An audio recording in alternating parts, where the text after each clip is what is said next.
Given my love for all things animated and growing up in the late 90s through early 2000s, I've somehow never actually seen an episode of Danny Phantom. I could very much be wrong, but I don't remember ever coming across it on free-to-air television, and seeing as my only access to channels like Cartoon Network or Nickelodeon were over at my mates' places, my exposure to the series was incredibly limited.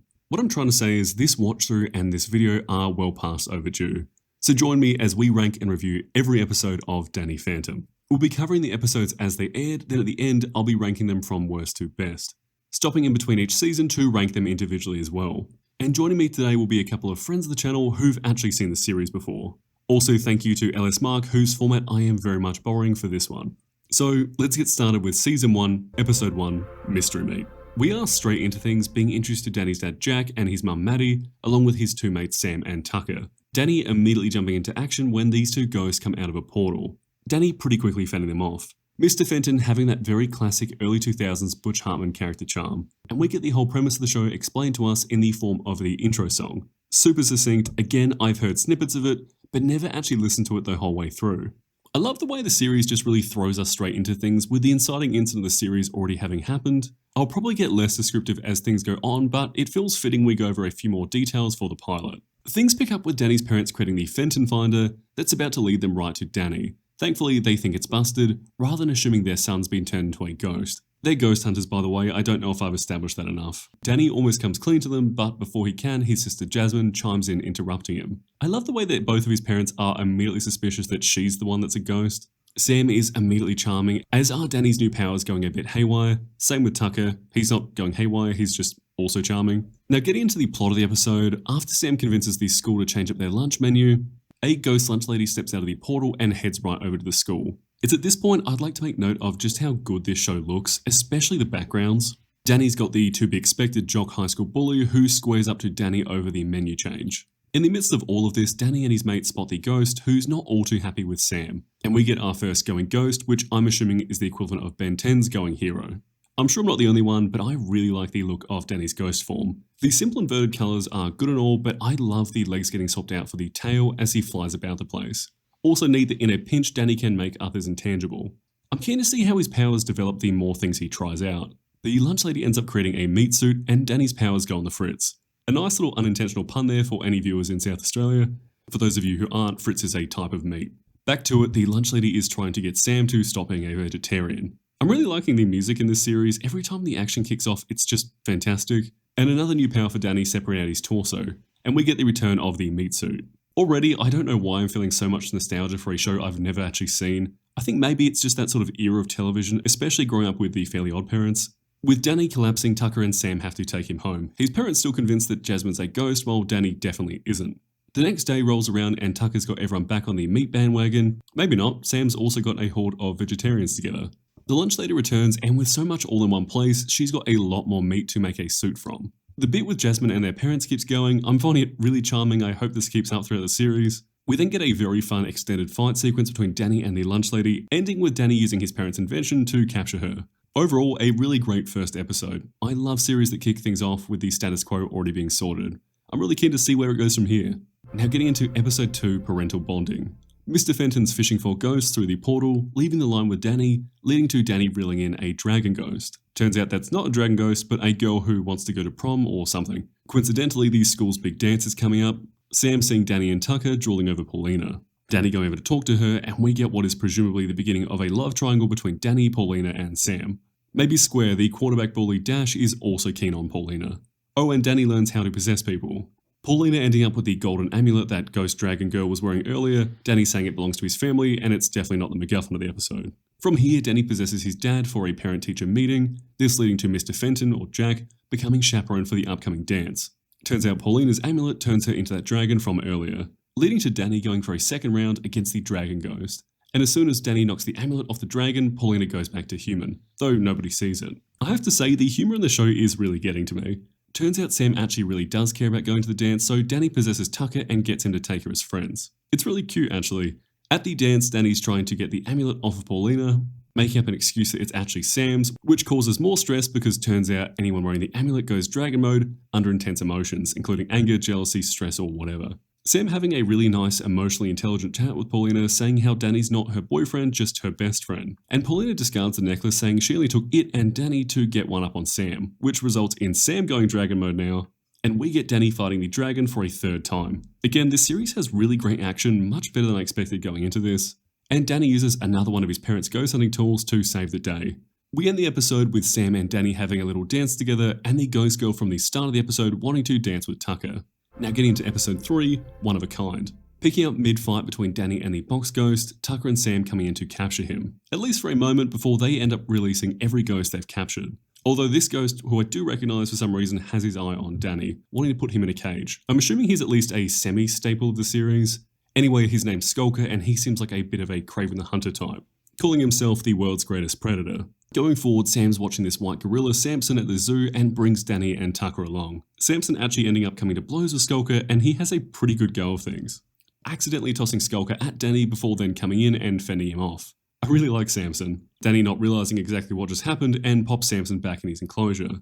Getting back home, Skulker's hiding out there, leading to them having another punch on, Skulker making a considered effort to get Danny through the portal into the ghost zone. Though Sam ends up getting in the way, making Skulker hesitate for long enough for Danny to kick him in the face. Also turns out Skulker is a techno-ghost kind of guy and upgrades himself using Tucker's PA, replacing some older tech he was using, though that same PA makes his body act against him whenever he receives an alert. This actually happening twice, saving Danny both times. Never mind, not twice, this keeps happening. It's revealed that everything in Tucker's calendar pops up on Skulker's wrist, and he is forced to go sort it out, or at least go to the location that's marked in the calendar. I really enjoyed that as an idea. From here, it just keeps forcing him to travel to wherever Danny was supposed to go. The trio ends up using this to their advantage, using it to control him, letting Danny pummel him, at least for a bit before Samson comes in and beats Skulker up. Turns out Skulker is actually just a tiny little guy, and the body we've been seeing was all armor. Now on to episode 4, Attack of the Killer Garage Sale. Dash is over at Danny's house and asks his sister over to a house party. And we get another bit of Mr. Fenton's ghost hunting tech, and right as he runs off, Danny hits a button on the portal and another tech-based ghost, Technus, comes out. I really like the way that Danny assumes and says out loud that this guy's going to take over the world, inspiring Technus to do so. And so Danny sucks in Technus along with a bunch of other tech into the ghost vacuum. Also, Danny's invited to Dash's house party and has to find a way to afford some hip outfit. And to no surprise, all the tech in the house is clearly being affected by Technus. All that tech which Danny is now selling at a garage sale to afford that hip new outfit. Danny also being a pretty average friend here to Sam and Tucker while he's trying to get in with the popular group. Sam inviting the two of them over, which ends up being a pretty big deal for her. She's never had anyone over there. And turns out she's super rich and has this beautiful home theatre. Danny missing out on this great time with his friends over at Sam's place for the first time, instead going to that party. And probably more relevant to the plot, all the tech he sold is going ghost. Now once Danny's actually bought the outfit, he rocks up to the party where everyone is dressed up as losers. Them all just wearing the outfits the main trio's always got on. Also dating myself just a bit, when this show was first airing, Danny's outfit here would have looked so cool to me. Now escalating things a bit, Technus starts controlling all the tech all over town, forming a new body for himself. And this design looks super great. Thankfully, an update was never installed on the computer Technus is in, so he's not quite in fighting form just yet. Again, I'm finding the dialogue in this episode especially really funny. I love how Danny, assuming Technus is going to do something, causes him to then go and do it because of Danny, Technus then going on to upgrade himself, becoming a much bigger threat. Thankfully, Sam orders a new version of the software Technus is running on, which Tucker uses to shut him down, defeating his new body long enough for Danny to trap him. Now getting into episode 5, Splitting Images. Box Ghost is back for a bit while Sam's protesting the use of dissecting real frogs in favour of robotic ones. And as a result of all this, Danny ends up with Locker 724, which is cursed or whatever. Also feels a bit out of character, but Danny actually just uses his powers against Dash. Really wasn't expecting that. Then we get the history of Danny's locker, which has the spirit of a Poindexter in there. I'm assuming influencing Danny to go after Dash and any other bullies. Or maybe not. The spirit of the locker comes out and confronts Danny for bullying Dash. Fun twist there. I also like how Poindexter, or whatever his name is, looks quite different from the ghost from the ghost zone. I'm assuming it's because he was trapped in the locker and not actually in that other dimension. Never mind, he talks about how everyone in the ghost zone talks about Danny as the Haffer, the half boy, half ghost. Him being upset that Danny's using his powers to pick on poor innocent kids, swapping bodies and leaving Danny trapped in the locker mirror as the new Poindexter. I quite like the dynamic of this little fella running about in Danny's body, not realising the jocks aren't actively being nice to him. Eventually, Danny gets through to Sam and Tucker, the pair of them stuffing Poindexter in Danny's body back into the locker. Now both in the locker, Danny threatens to trap them both in there, tricking Poindexter and flying out of there, leaving Poindexter in a better social circumstance than when he left. Also, the box ghost is back. Now for episode 6, What You Want. We open from Tucker's perspective, which is a fun change of pace, discovering a genie who, it's probably for the best I didn't watch this growing up because she would have affected my brain chemistry. Danny choosing to fight the genie rather than make a wish for whatever reason, and he discovers a new power. Also Sam's sick this episode. The genie ends up overhearing the jocks wishing to be monsters, so she comes in to grant it, turning him into a spooky monster by popping a ghost into him. It being very clear that the genie Desiree is running off of ghost energy herself, and Danny can apparently just rip that ghost bit out of Dash. Then we're introduced to another ghost-catching device that I'm sure will be Desiree's undoing. Overhearing Paulina wishing to be popular, Desiree comes back in and turns him into this sort of really popular little plush kind of character. Danny again sorting things out, and in that, Tucker wishes for ghost powers himself, Desiree giving that to him. I'm really rooting for her here. Another wish gets granted, but this time Tucker tries to lend Danny a hand. And turns out that Tucker is more powerful than Danny, which is a bit of fun. Danny falling sick too. Him then trying to take Tucker's powers away, causing Tucker to lash out. I really like the direction they're taking this in. He's clearly not himself, but he's not entirely out of character by any means. Though the possessing Paulina to get her to date himself feels weird, but feels very much like the result of this being from 2004. We then get Desiree's genie backstory. Her explained that Tucker's jealousy is filling his powers, and as of tomorrow, he'll be the most powerful ghost boy. So Danny beats her up for a bit before she, Desiree, gets the upper hand. Danny then wishing her into the ghost thermos. Danny and Tucker then coming to blows as Tucker becomes more and more of a ghoul. Again, it's hard to express this without playing the episode for you, but the writing is really funny. Anyway, Danny gets the ghost out of Tucker and they make up. We end the episode with both boys feeling sick and Sam feeling all better. Episode 7, Bitter Reunion. Opening with Danny having a run-in with these charming little ghost vultures who are after his dad. There's a bit of an impromptu family meeting that ends with the whole family going to a college reunion with Mr. Fenton's old friend, Vlad Masters, who I am more familiar with even without seeing this show, but I'm curious how he actually is in series. Now in flashback, we learn that what happened to Danny also happened to Vlad however many years ago. Vlad and Mr. Fenton not having spoken since, though Mr. Fenton still considers them lifelong friends, with him assuming any kind of bad blood between them is now water under the bridge. Vlad is immediately charming both to the characters in the show and me personally. Wasn't expecting him to be a big football fan. Him being upset the city won't sell him the Packers. I love how blatantly evil Vlad is. From here we have Danny protecting his dad from those vultures from earlier, and this new ghost who is very obviously Vlad comes in, absolutely handing it to Danny. And even better, this villain who's very obviously Vlad knows who Danny is, being effortlessly more skilled than Danny. It being pretty clearly spelled out for us that he's the exact same as Danny, just with how many more years at practice. Danny getting his secret revealed to Vlad, more or less at the exact same time that we as an audience find out that this ghost is Vlad. Though Danny being unconscious hasn't worked it out yet. From here, Danny starts putting the pieces together and ends up fighting some familiar ghosts, including Skulker. All these ghosts that Danny's come up against up until this point have been sent by Vlad to go after Mr. Fenton, and Vlad reveals his ghost powers to Danny. Vlad even offers to take Danny under his wing if Danny denounces his dad. From here, Vlad possesses Mr. Fenton, Jack, who then fights back, warning Mrs. Fenton, Maddie, to get out of there. Then the Dairy King ghost, who I think was supposed to be one of Jack's ancestors, comes out and frees Danny. Turns out not all ghosts are evil, which that's just great. I love that things aren't necessarily black and white here. Danny coming to blows with Vlad again, and again, Vlad tries to get Danny on side rather than fighting him. Danny threatening to expose Vlad as a ghost, with Vlad threatening to do the same to Danny. Danny then using his powers along with his dad's tech to actually best Vlad, calling Vlad's bluff saying he'll expose the pair of them to his parents. Vlad still being in love with Maddie from when they used to know each other in college, agrees to a truce, and even seems a little proud of Danny for coming up with such a solution. Vlad very much seeming at this stage like he's Mr. Fenton's enemy, not Danny's. Curious to see how that evolves. Episode 8, Prisoners of Love. We open with Danny ending up in his parents' latest invention, but something more significant, it's Mr. and Mrs. Fenton's wedding anniversary. Mr. Fenton having no idea, and Mrs. Fenton, Maddie and Jack I should say, reasonably so, isn't thrilled, slamming her fist, accidentally sending Danny into the ghost zone. Now I've been so keen to see when Danny would actually end up in the ghost zone, Danny getting warned for trespassing by who I assume is some sort of ghost detective, and gets out of there.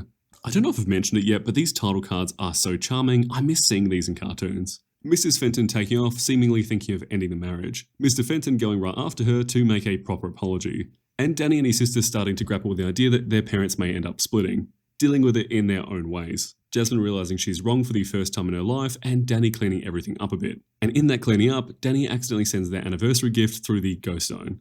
Now at Danny's auntie's place, Mr. Fenton rocks up. Danny, feeling it's the only way to get his parents back together, heads back into the ghost zone after that gift. I love how this dimension feels so appropriately otherworldly. Every element just feels so unknown. There's these floating doors leading to various ghost lairs, the ground's filled with these ghouls, and we've got another box ghost appearance, along with another detective ghost appearance, locking Danny and the box ghost up. Oh wow, I didn't expect this to actually be a prison with all of Danny's rogues gallery locked up. Them being particularly miffed with him, which, fair enough. Tucker and Sam then going in after him. Turns out the episode's villain is called Walker planning on holding on to Danny for about 1,000 years. Danny then making a truce with all of these various villains, working together to escape.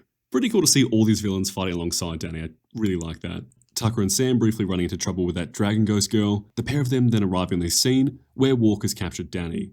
Then pointing out that things are a bit reverso mode here and his human form's actually intangible in the ghost zone, as is their vehicle. The three of them then escaping together and his parents in their B-plot work things out, with the help of Danny and Jazz dropping that gift back off. Also, it turns out there was no actual threat of divorce. Any rumours about divorce were actually about celebrating their aunt's 10-year anniversary of her divorce. Episode 9, My Brother's Keeper. Jazz talking to Mr. Lambert about how strange Danny's been acting lately, resulting in Danny going to who I assume is a school counsellor, Mrs. Spector, who's definitely not a villain. Oh, I was right, she's a teen therapist with this little assistant that looks exactly like my granddad. We see her being intentionally mean to Paulina, then Danny saying Jazz thinks he's a big baby loser, telling him to go be better. Her then feeding off of his negative feelings or something. Also, her assistant, who looks exactly like my granddad, was the ghost from the start of the episode. And presumably a new power from Danny, I don't think we've seen a force field yet.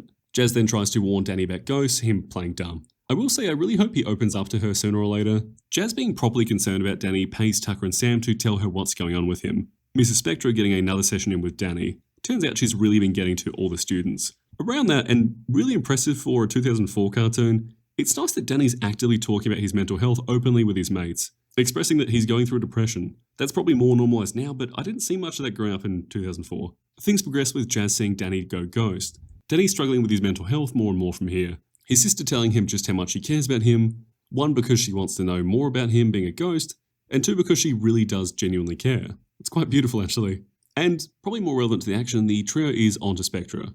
Danny spying on them, I forgot he could go invisible. Danny then confronting her and her little guy, having a punch on and seeing her true ghost form. Spectra's big plan here is to kill Jazz and gaslight Danny into blaming himself. So Danny puts her in a bin, saves Jazz at the very last second before Spectra gets a hold of him again. Jazz using her parents' armour to strip Spectra of her youth and continues to play dumb, saying to herself that she'll wait until Danny's ready to tell her his secret. Episode 10, Shades of Grey. Danny's running from a couple of jocks, using his powers to just kind of dip out of there, meeting this very cute little ghost puppy who's quickly not so little. The dog wearing a collar with the Axiom logo. Axiom being a company run by one of the girls he goes to school with's dad. The dog then making its way to the lab and running amok. We also hear someone say thank God they don't need his dogs anymore, so assumably this is one of the dogs they got rid of. After all of the damage, that girl Valerie's family sells everything they own. Tucker then tries to be a not-so-subtle shoulder to cry on for Val. The dog making a reappearance with Danny giving it a little scratch behind the ear. The pair of them seeming to get along a bit better. Val not being too impressed. Also, Danny calls him Cujo. Should a 14-year-old have read Cujo? Back at school, Val's peers are having a hard time relating to her now that she's not rich. Them isolating her, Tucker swooping in again. This being interrupted by the doggo showing back up for a bit. Now back at her home, Val and her dad maintain a really nice relationship, him now taking up security work over at the company he used to run. And Valerie ends up getting a gift from Vlad. Now back with Danny, he's learning dog training for himself, but it turns out the dog's already pretty well trained. They're interrupted by Val coming in after Danny with this really cool new suit and glider. I guess she's a ghost hunter now who's running off of Vlad's tech. The dog and Sam now trying to protect Danny from Val. Sam giving Danny a little kiss to throw Val off. Now at school, Tucker tells Valerie that Danny's parents are ghost hunters, so she's kind of getting involved in their group. Again, the dog. I find him very charming, but he sure is coming in and out of the episode a lot. Val trying to capture him, and Danny isn't having it. The dog then leading Danny over to Axiom with Tucker and Dan sussing out the place. Danny sneaking to find Valerie there with her ghost hunting gear. Turns out the dog was most definitely one of the guard dogs that the company got rid of, and most definitely just wanted his toy back that was left in the building. The day is saved or whatever, and we end the episode with Danny and his mates at the concert Val sold her tickets for, and Vlad drops off another package for Valerie. Episode 11, Fanning the Flames. Kicking things off in the ghost zone, Danny wanting to map out the dimension with Sam and Tucker backing him up. There's a brief mention that Danny's still trying to impress Paulina, then amongst all the fighting, Danny gets a bit chilly and Sam warms up his hands with hers. Pretty cute moment. Back at school and there's this new artist, Ember, who's absolutely everywhere, most everyone in the school being pretty keen on them. Now Paulina and Sam are beefing over Sam's new earrings that are actually ghost tech. Since they were given to her by Danny, everyone now thinks that Sam and Danny are an item. Now in class, everyone at school has the 3 monitor setup, seeing Ember on their screens before Ember actually rocks up to the school, playing a concert for them. Ember, who is most certainly not clearly a ghost, her using her music to turn everyone against the principal, so Danny goes ghost and rescues him from the crowd.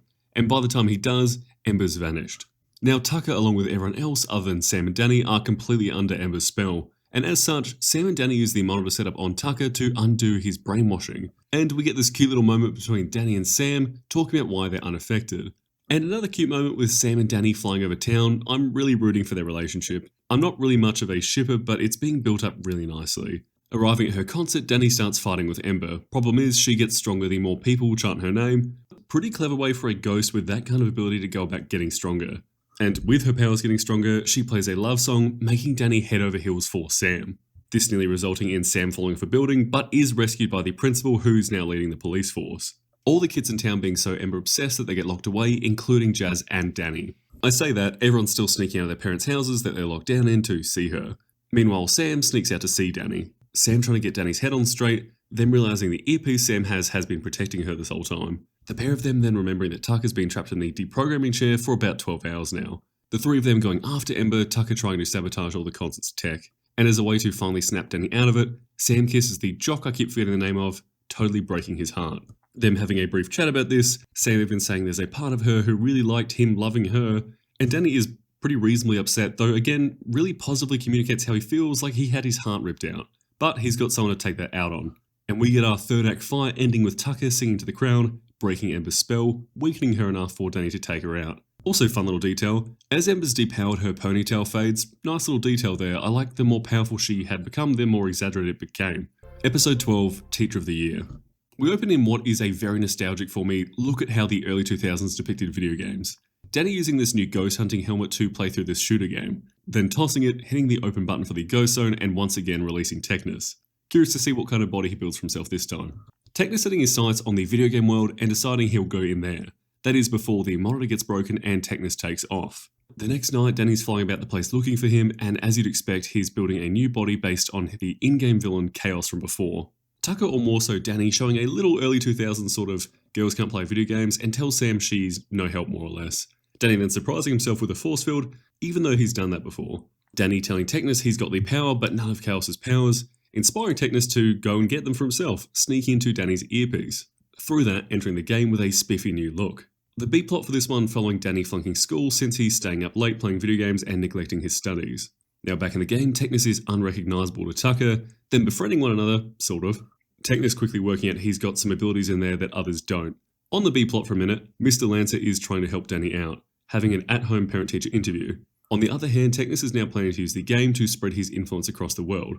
I really like Technus. And speaking of, Danny's parents banned him from using any technology until his grades improve. This particularly hit home for me. Growing up, I was only ever really allowed 1 hour of screen time per day, except for Saturday morning cartoons and a few exceptions here and there. Up until Minecraft came out, weirdly enough, and since it was somewhat creative, my parents deemed that fine to play for pretty much as long as I wanted, which was pretty cool. Personal tangents aside, Tucker's fighting Technus alone, so Sam logs in revealing that she was Chaos this whole time. Another really sweet, quite tender moment here, but this time not between Danny and Sam, but between Danny and Mr. Lancer. Once Danny really starts applying himself, Mr. Lancer starts to soften on him quite a bit. You can really see how proud he is of Danny. Reminds me quite a lot of the handful of really great teachers I had growing up. This episode's making me feel very reminiscent. Anyway, Danny more or less aces the test and joins the others against Technus, with him realizing he can use his ghost powers in-game just like Technus can, using them to cheat his way directly to him. On that, since Danny can more or less just do whatever other ghosts seem to be doing, does that mean all their powers are more or less universal amongst ghosts? Do they usually just use whatever powers are most into their personalities? Or is it Danny just being able to learn them for whatever reason, maybe because he's half human? I assume the same goes for Vlad. We end things with Sam absolutely demolishing Technus and tossing him into level 0, trapping him there presumably forever. I say forever, I'm sure he'll be back. The episode ending with Mr. Lancer coming in and beating them all in-game. There were some really nice moments in this one, just really reminded me of growing up. Episode 13, Fright Night. Our first spooky Halloween episode. I've been wondering if we'd end up getting some holiday specials.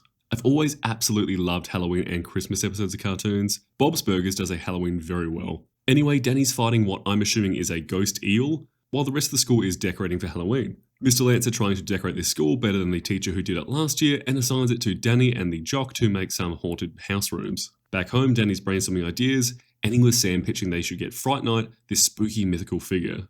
who's absolutely going to be a real ghost. So Danny's planning to learn a thing or two from him and incorporate that into their haunted house. At this point, I'm waiting for Danny to panic, get the actual Fright Night in to sort of stage how scary the room could be, and for him to actually just cause a bit of a ruckus. And that's more or less what happens. Danny goes after the Fright Night sword, causing the Fright Night to go after Danny, though Danny does narrowly escape with it. But, and something new, the Fright Night forces open the portal doors after Danny. On all of this, I absolutely love the look of the Fright Night. I'm an absolute sucker for a flaming head, the helmet with a hidden face, and glowing eyes. Now back on Earth, the sword being plunged into the ground causes everything around it to go ghost. And even worse, the Fright Night's here too.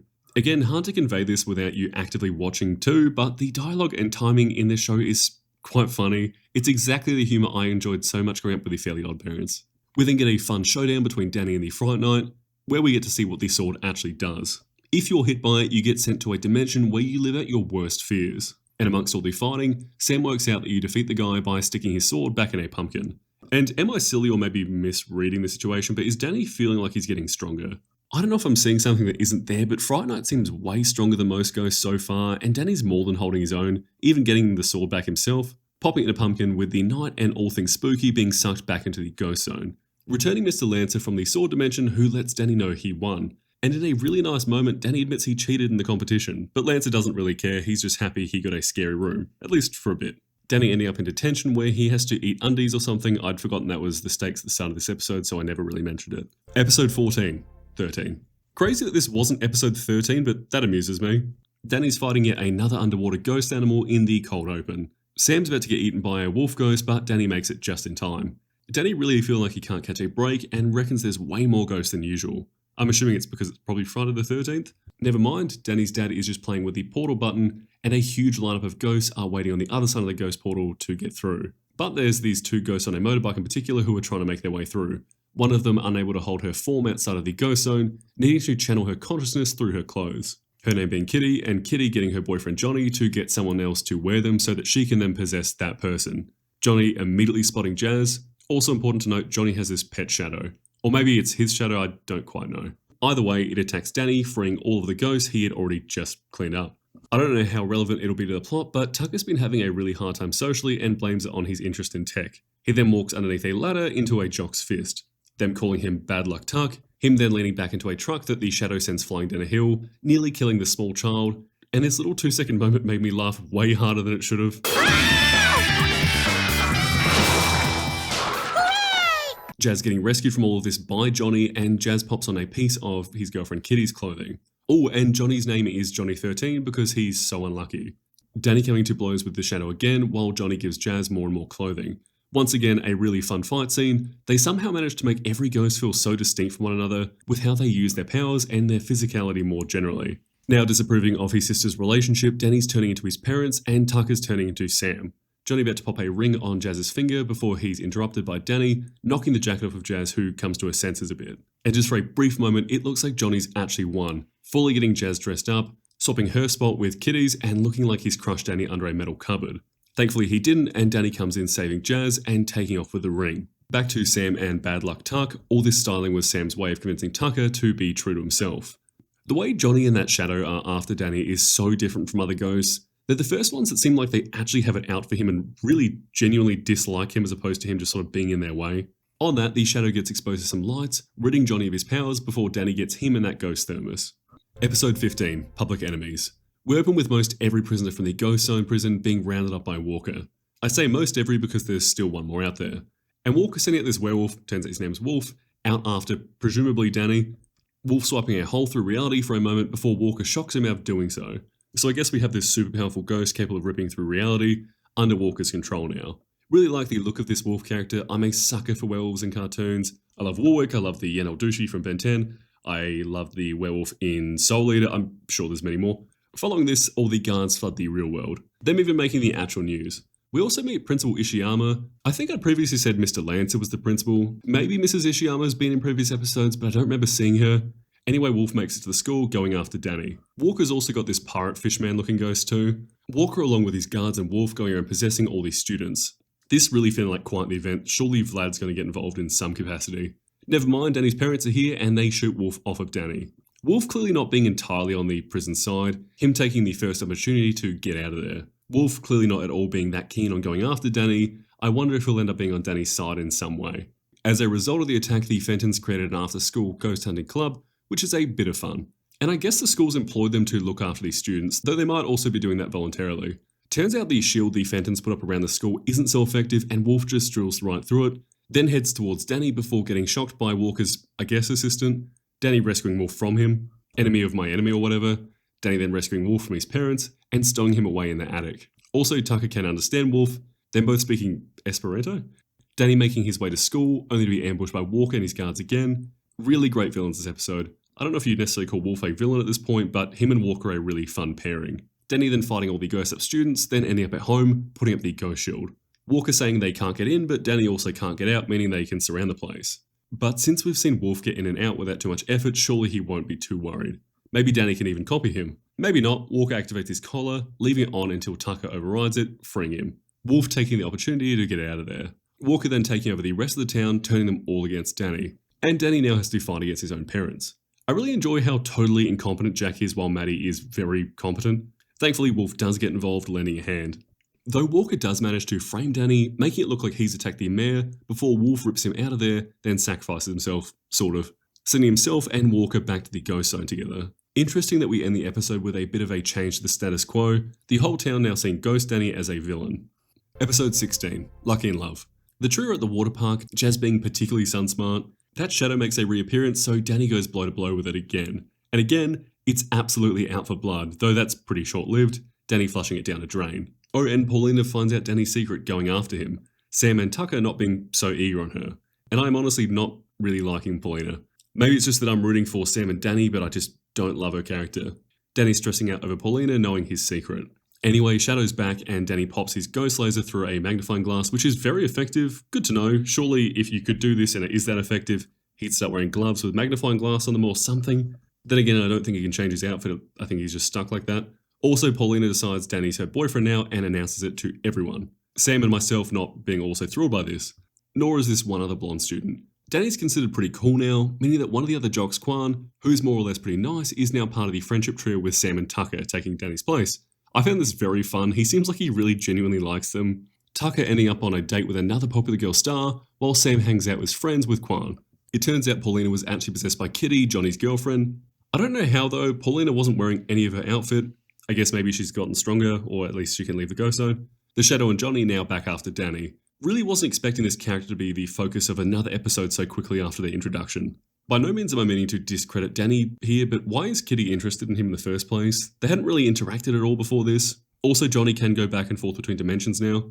Turns out Johnny's a pretty crook bloke and a bad boyfriend, making Kitty feel unwanted more or less, so she took off. Her going after Danny to use him to make Johnny jealous. Her even realizing that Danny had a crush on Sam, initially planning to take over her before possessing Paulina. Kwan and Star work things out, so now Sam and Tucker are back to normal. Danny heading into the ghost zone and begs Johnny to win Kitty back. The pair of them staging a fight to facilitate that. This working and getting the pair back together. Also, Paulina doesn't remember any of this. Though turns out she does have a crush on Ghost Danny, who she calls Invisibill. Episode 17, Maternal Instinct. The trio are measuring how Danny's powers have improved down in the lab. Looks like we're getting another Vlad appearance. Danny's mum reminiscing over how Danny was when he was little. And amongst that, a ghost delivers an invite to her. Also, Jack tips the postie. Is that normal? We don't really have tipping here, so I'm not really totally around the concept. Is it normal to tip the delivery driver for your parcels? Downstairs, Danny's still training and ends up sort of multiplying himself, at least creating a half duplicate. Explain to his mates that Vlad can create 4 duplicates and he needs to train to be at that level. And Maddie gets this episode's ghost hunting device. This time it's a belt before her and Danny head off for the weekend. Now on their travels, the pilot jumps out of the plane, leaving it to crash. Danny going ghost to rescue the pair of them, with his mum's belt getting in the way. And to no one's surprise, the pilot was the ghost postie from earlier. Danny and his mum finding themselves not so coincidentally bumping into Vlad, who invites them in. Him calling someone through a communicator to go kill Jack. I'm pretty keen to see exactly how Vlad ended up controlling so many ghosts. I wonder if it's an ability he has, or if he's just gotten up to so much, gaining so much power, maybe they're afraid of him and will work for him because of that. I'm sure we'll find out, but I wonder if Danny will end up in a sort of similar position, maybe not the fear bit though. Obviously we know that Vlad's after Mrs. Fenton, but I wonder what exactly Vlad sees in Danny. Is he keen to have Danny under his wing because they're the same, or is it because of his mum, or is it because he maybe wants to use him as like a minion? Or maybe it's a mix of all three. Vlad ends up confessing his feelings to Maddie, who gets up and leaves right away. Now back home, Jazz and Mr. Fenton are fighting off ghosts Vlad sent over. Also, Mrs. Fenton tries to bond with Danny, but her belt makes their little handhold actively hurt him. And speaking of, it hurts to watch her feel so rejected by Danny when he goes away from the handhold and just wants to go to bed. It's quite genuinely upsetting. Oh, and Danny gets kidnapped by this really cool looking four-armed ghost bear, dragging him back to Vlad. Vlad, who uses a device to shut off Danny's powers for 3 hours. Also, Vlad, why make something like that? Surely it'd work on you too. Turns out that all of these odd-looking animal ghosts were created by Vlad as experiments. I'd love to get more info on how exactly he did that, but I guess we'll have to wait and see. Mrs. Fenton rescuing Danny from all these animal ghosts. Now that he's powers, she's able to grab him with no repercussions. Her making pretty light work of Vlad's experiments, and Danny actually praises her for how cool she is. Her deciding they should make their way back to Vlad's for safety, then popping the belt on Danny. Him realising he's a goner the second his powers turn back on. Danny then pinches the key off his mum while she tries to convince Vlad to call a ride for them out of there. Danny then sets Vlad's grandfather clock back 15 minutes to trick him into thinking his powers won't be back on for a bit. Then tricking him into a hug, popping the belt on him, Danny getting his powers back, and fighting a Vlad that cannot use his powers without getting zapped. Though that's not helping Danny all too much. Actually, maybe it's a pretty level playing field. With a belt on, Vlad's only able to duplicate himself to the same extent Danny can. Danny taking this opportunity to lay into Vlad, actually defeating him. Vlad then calling in his experiments, who Danny turns against him, pointing out to them that Vlad's the one that killed them, and pops their heads up on the wall, then using his own device to depower himself and send the creatures after him. The episode ends up with Danny and his mum taking off in Vlad's helicopter back home. I really enjoyed this one, should end up reasonably high in this season's rankings. Episode 18, Life Lessons. Skulker's back with a brand new voice actor, and a very welcomed one at that. Matthew St. Patrick was perfectly suited to the role, but I absolutely love Kevin Michael Richardson. He has way too many highlights to name them all, but just off the top of the dome, his work in The Batman and Young Justice come to mind. Anyway, Skulker's after Danny, but before he can get to him, Val goes after him. I'd forgotten she was a villain. Skulker weighing up which to hunt first. Him deciding he'll hunt whoever the two win their fight. But they both hear the school bell ring and head off. The pair of them getting grouped together as parents for the Flower Baby assignment so many cartoons used to be so obsessed with. Was that actually something you guys experienced, or was that just on television? I've also seen it be an egg. I think that was maybe the case in American Dragon. I'm not fact-checking that, by the way, I'm too busy watching every episode of Danny Phantom right now. The pair of them obviously having to work together to raise the flower sack or whatever, Val dumping 90% of the responsibility on Danny. Skulker then deciding which one of the ghosts he's previously hunted to use as bait to get Danny. Just so happens he'd captured the box ghost, who I'm finding more and more charming with each appearance, but we'll see if there's a ceiling to that. Once again, Val and Danny come to blows, and once again, I'm absolutely loving this new Skulker. He is definitely making it onto the thumbnail. Following the fight back home, Val's training in her dad's apartment. Danny dropping off their baby, Skulker thinking the sack's of some sort of great importance, and ends up framing Danny. Skulker getting bothered when the pair of them put their differences aside for a moment, trapping the pair of them in the ghost zone and handcuffing them together so he can hunt them both at once. With Val absolutely freaking out. Really like the three of these characters together. Especially in this dynamic with Danny and Val having to work together to survive. Meanwhile, in the real world, Tucker's looking after everyone's flower baby for money, and Sam's getting pretty attached to their flower baby in particular. We get some interesting conversations between Val and Ghost Danny, where Val actually expresses how hard it is to be a ghost hunter, student, and work to save up for her college. Tucker and Sam getting really involved in their little family and accidentally have a little kiss. Not majorly relevant to the plot, but this show has a good way of tying the A and B plots together. Skulker getting a hold of Val and Danny, demanding to know what's so important about their flower baby. This ends up being his undoing, with Val and Danny letting themselves out. Turns out Val was the mascot from earlier. I don't think I mentioned it, but it's more relevant than I would have thought. Danny now being more understanding of what exactly she's going through. The both of them passing the assignment, but just barely. Sam passing with flying colours, while Tucker has to give everyone refunds. Also, Danny very considerately covers Val's shift to give her a day off. Episode 19, The $1 Million Ghost. We open with Vlad, which is a fun change of pace, him after this MacGuffin key that'll let him open any door, any realm, and free any prisoner. I wonder who exactly that prisoner is. As such, he has to take out this particularly capable looking monster guarding it, him nearly taking out that same monster without any real difficulty at all, showing us just how capable someone who's mastered their abilities could be. I wonder why someone so powerful needs to free any particular prisoner. Never mind, it knocks him out of the portal. And before he can really get serious, the portal's filter needs changing and explodes, destroying his home, leaving him with no working portal and no house. So Vlad needs the only other ghost zone portal at Danny's house. Great setup for an episode. At school, Jack blasts Mr. Lancer thinking he's a ghost, and back at home, the Fentons need to change their own portal filter, presumably being about to explode all the same as Vlad's. We also get introduced to this new group of extreme ghost hunters, the Groovy Gang, and a government-funded group who are here to keep the town safe. I particularly like the Groovy Gang. I wonder if Hanna-Barbera cared at all about this. They seem pretty laxed about this sort of parody stuff. Turns out they're all after the bounty on Danny, or Ghost Danny's head. All the while, Tucker dresses up as a ghost to offer ghost tours. And all the while, Vlad and those ghost vultures watch over them. Him planning on chipping away at Danny's opinion of his dad. Danny doesn't seem all too worried, but Mr. Fenton does become a bit of a laughingstock for the other ghost hunters. Danny then ending up in a brief scuffle with Vlad, who turns out also got the extra ghost hunters here. Which again, as useless as they may be, probably isn't the best for a ghost man. Danny really calling Vlad out here. That's right. Dad married the love of your life. You're bitter and alone. This leading to Danny being sent flying into a horde of ghost hunters, Danny scaring the tiger, creating an opening for him to phase out of there. Now back in the lab, Mr. Fenton overhears Danny talking poorly about him and gets reasonably upset. Danny then deciding to let his dad capture his ghost self as a way to build back up his confidence. It backfiring and Mrs. Fenton capturing him instead. Maybe it didn't backfire, Maddie giving Jack the credit.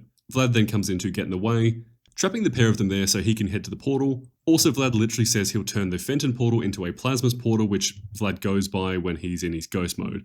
Surely at this point even Jack's worked out that Vlad Masters is Vlad Plasmius.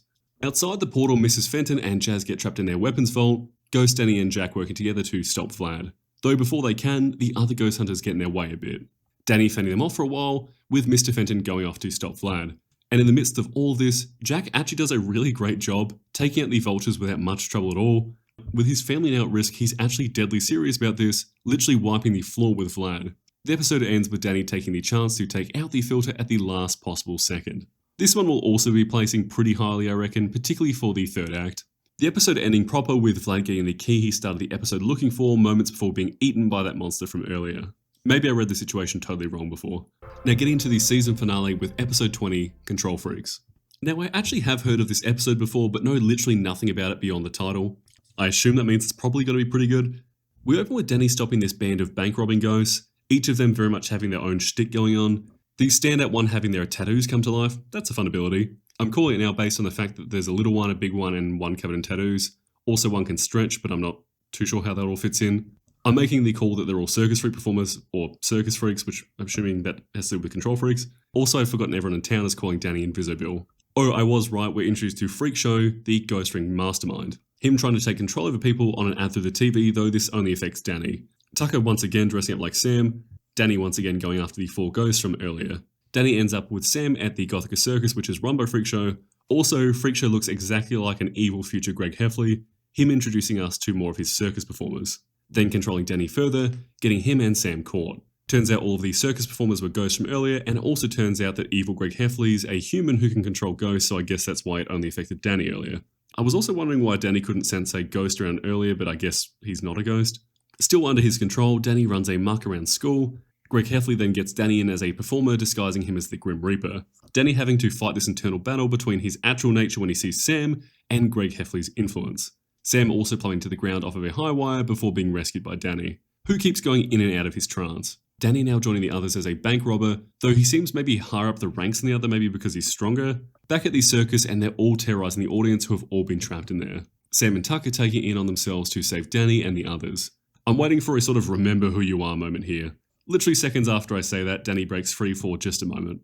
Tucker then tricking the ringmaster to hold up his staff high enough on top of the train that he gets it knocked out of his hands into Danny's. Now we do get the remember who you are moment, with Danny now resisting Greg Heffley just enough not give it back to him. Him still evil mode, does still go after Sam when she falls off the train, dropping the staff and regaining control. Even better, the 4 ghosts break free of the ringmaster's control, with the now 5 of them trapping him beneath a pile in front of the police. And with that, we've finished season 1. I'm really enjoying it so far if you can't tell. There's a handful I'm in no real immediate rush to revisit, but overall it's been a really great start to the show. There's a good few episodes that I absolutely loved too.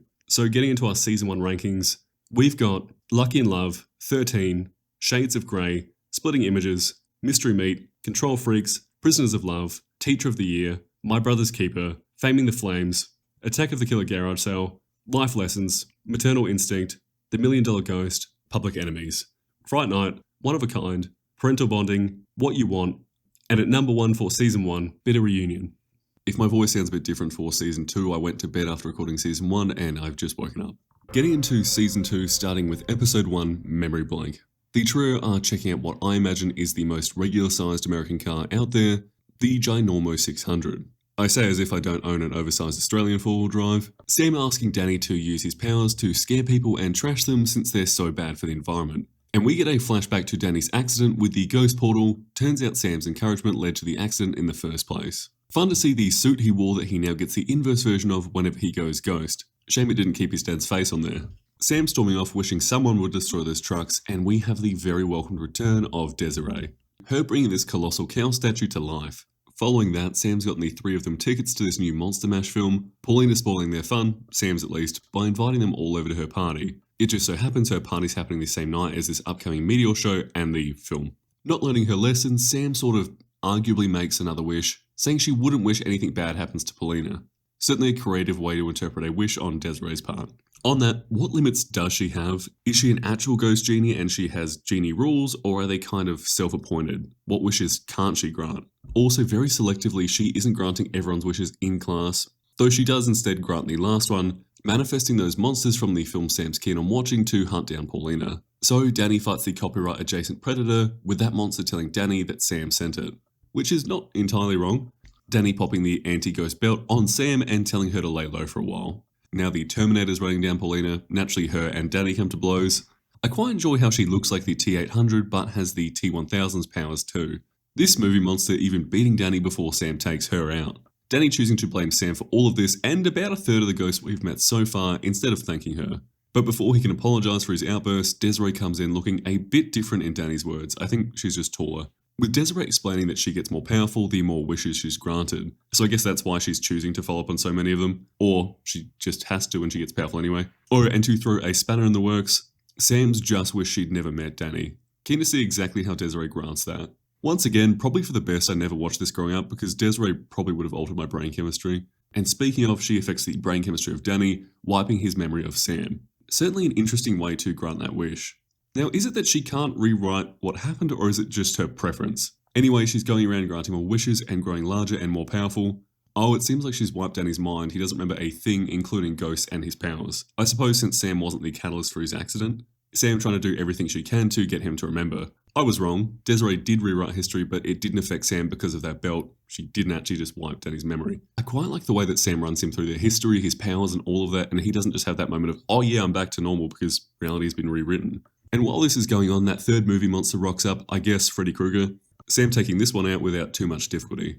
Back in the lab, they're recreating an experiment that caused Danny's powers. This working, which is fun. Also, Danny's got his logo. I was wondering if that was just sort of in promotional artwork or something. I'm curious to see how hard of a reset this episode is. I assume he keeps his logo moving forward, but do they sort of have to re-get to know each other from scratch from now on?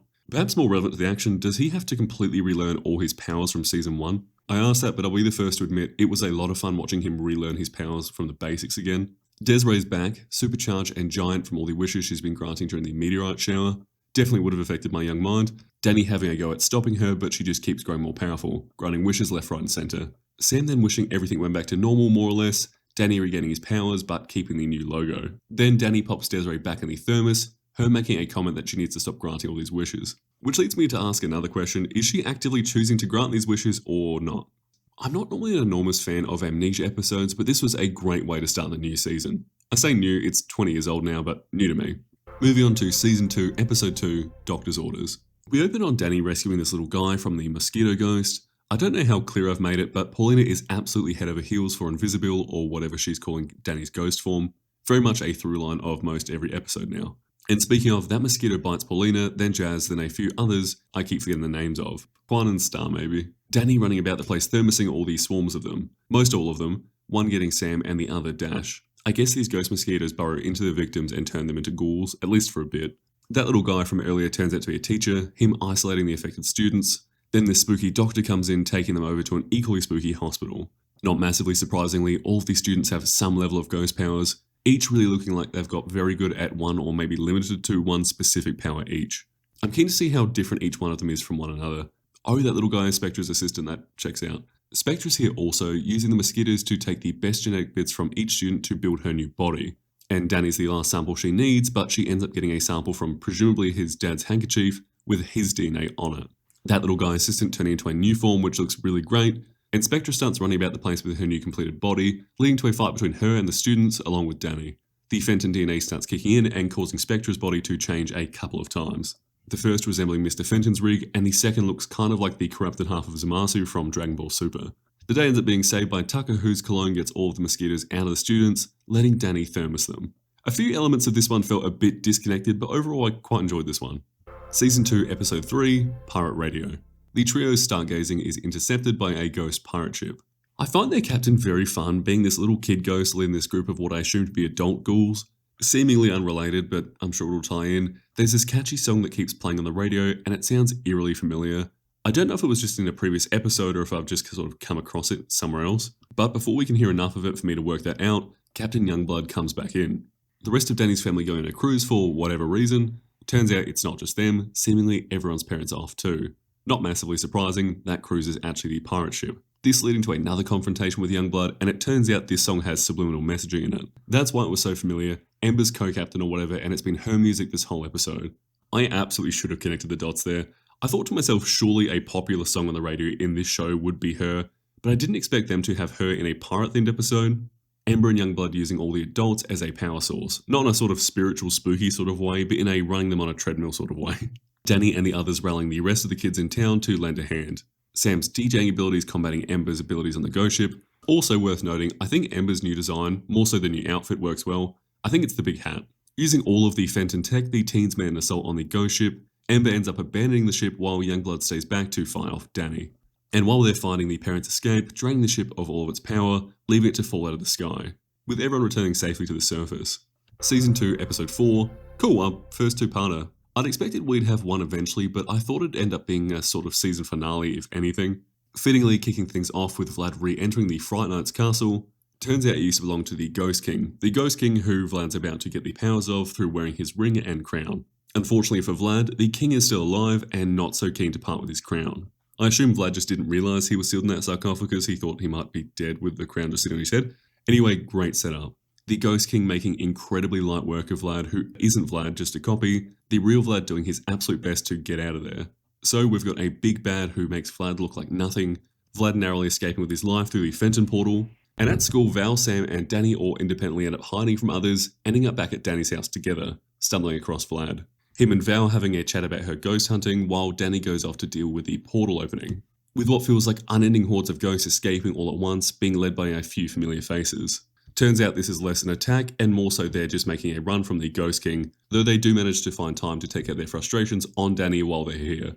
Vlad pops this ring on Valerie and there's a B-plot with Danny still trying to avoid the jocks. More relevant to things, more ghosts are coming out of the portal, including the Fright Night, while Jack and Vlad are working on a battle suit, leading to a very fun action sequence with just the pants completed. It's so much fun seeing all of these major series villains running amok in the real world while not even being the most major threat of the episode.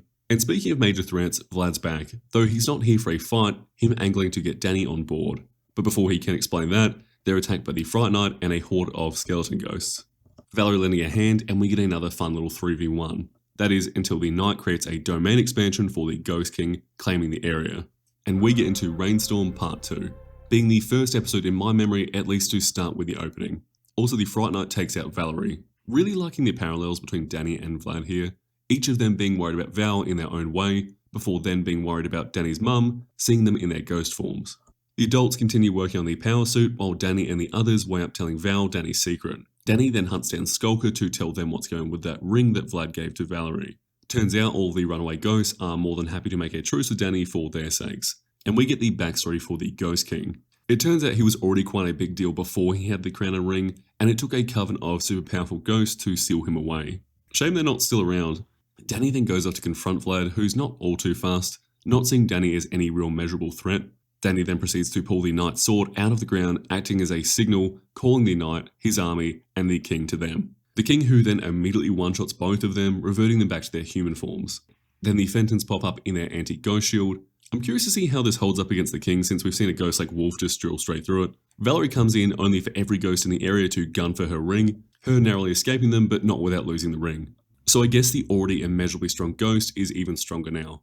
I'm curious to see how they actually convey that since he's already so powerful. Now in the lab, everyone's fighting over who gets to use the suit, Val being the last one standing. Danny exposing her secret identity to her dad to stop her. Him using that as an opportunity to take off with the suit himself. But before he goes off to take on the Ghost King, there's a lovely heartfelt moment between Sam, Tucker and Danny. And right before Sam can confess her feelings, The Ghost King chimes in, prompting Danny to head off. Going Ghost in the suit, which just looks fantastic. I wouldn't want Danny in the suit every episode, but this is a lot of fun. Danny going right for the Ghost King, making very light work of his army on the way. The suit channeling Danny's powers to their fullest extent. Danny's rogues gallery coming in to lend a hand as well. This is so quickly becoming one of my favourite recurring elements of the show, whenever Danny and his enemies end up working together. This making way for the big scrap between Danny and the Ghost King. And for the first time, Danny successfully duplicates himself. And even better, we've now got 4 Dannys and 4 suits. Good thing the Wizard King seemingly can't do the same. Danny taking away his magic items and shoving him back in the sarcophagus. Saving the day, his rogues gallery, and leaving Vlad with his new power-ups. So far, this has been an excellent season. It's really been feeling like they're taking the best bits from season 1 and really running with it. I will be shocked if this 2-parter doesn't end up very high in the ranking. Also, quite impressively, I enjoyed part 1, but part 2 was even better, delivering on everything I could have wanted and then some. Moving on to season 2, episode 6, Identity Crisis.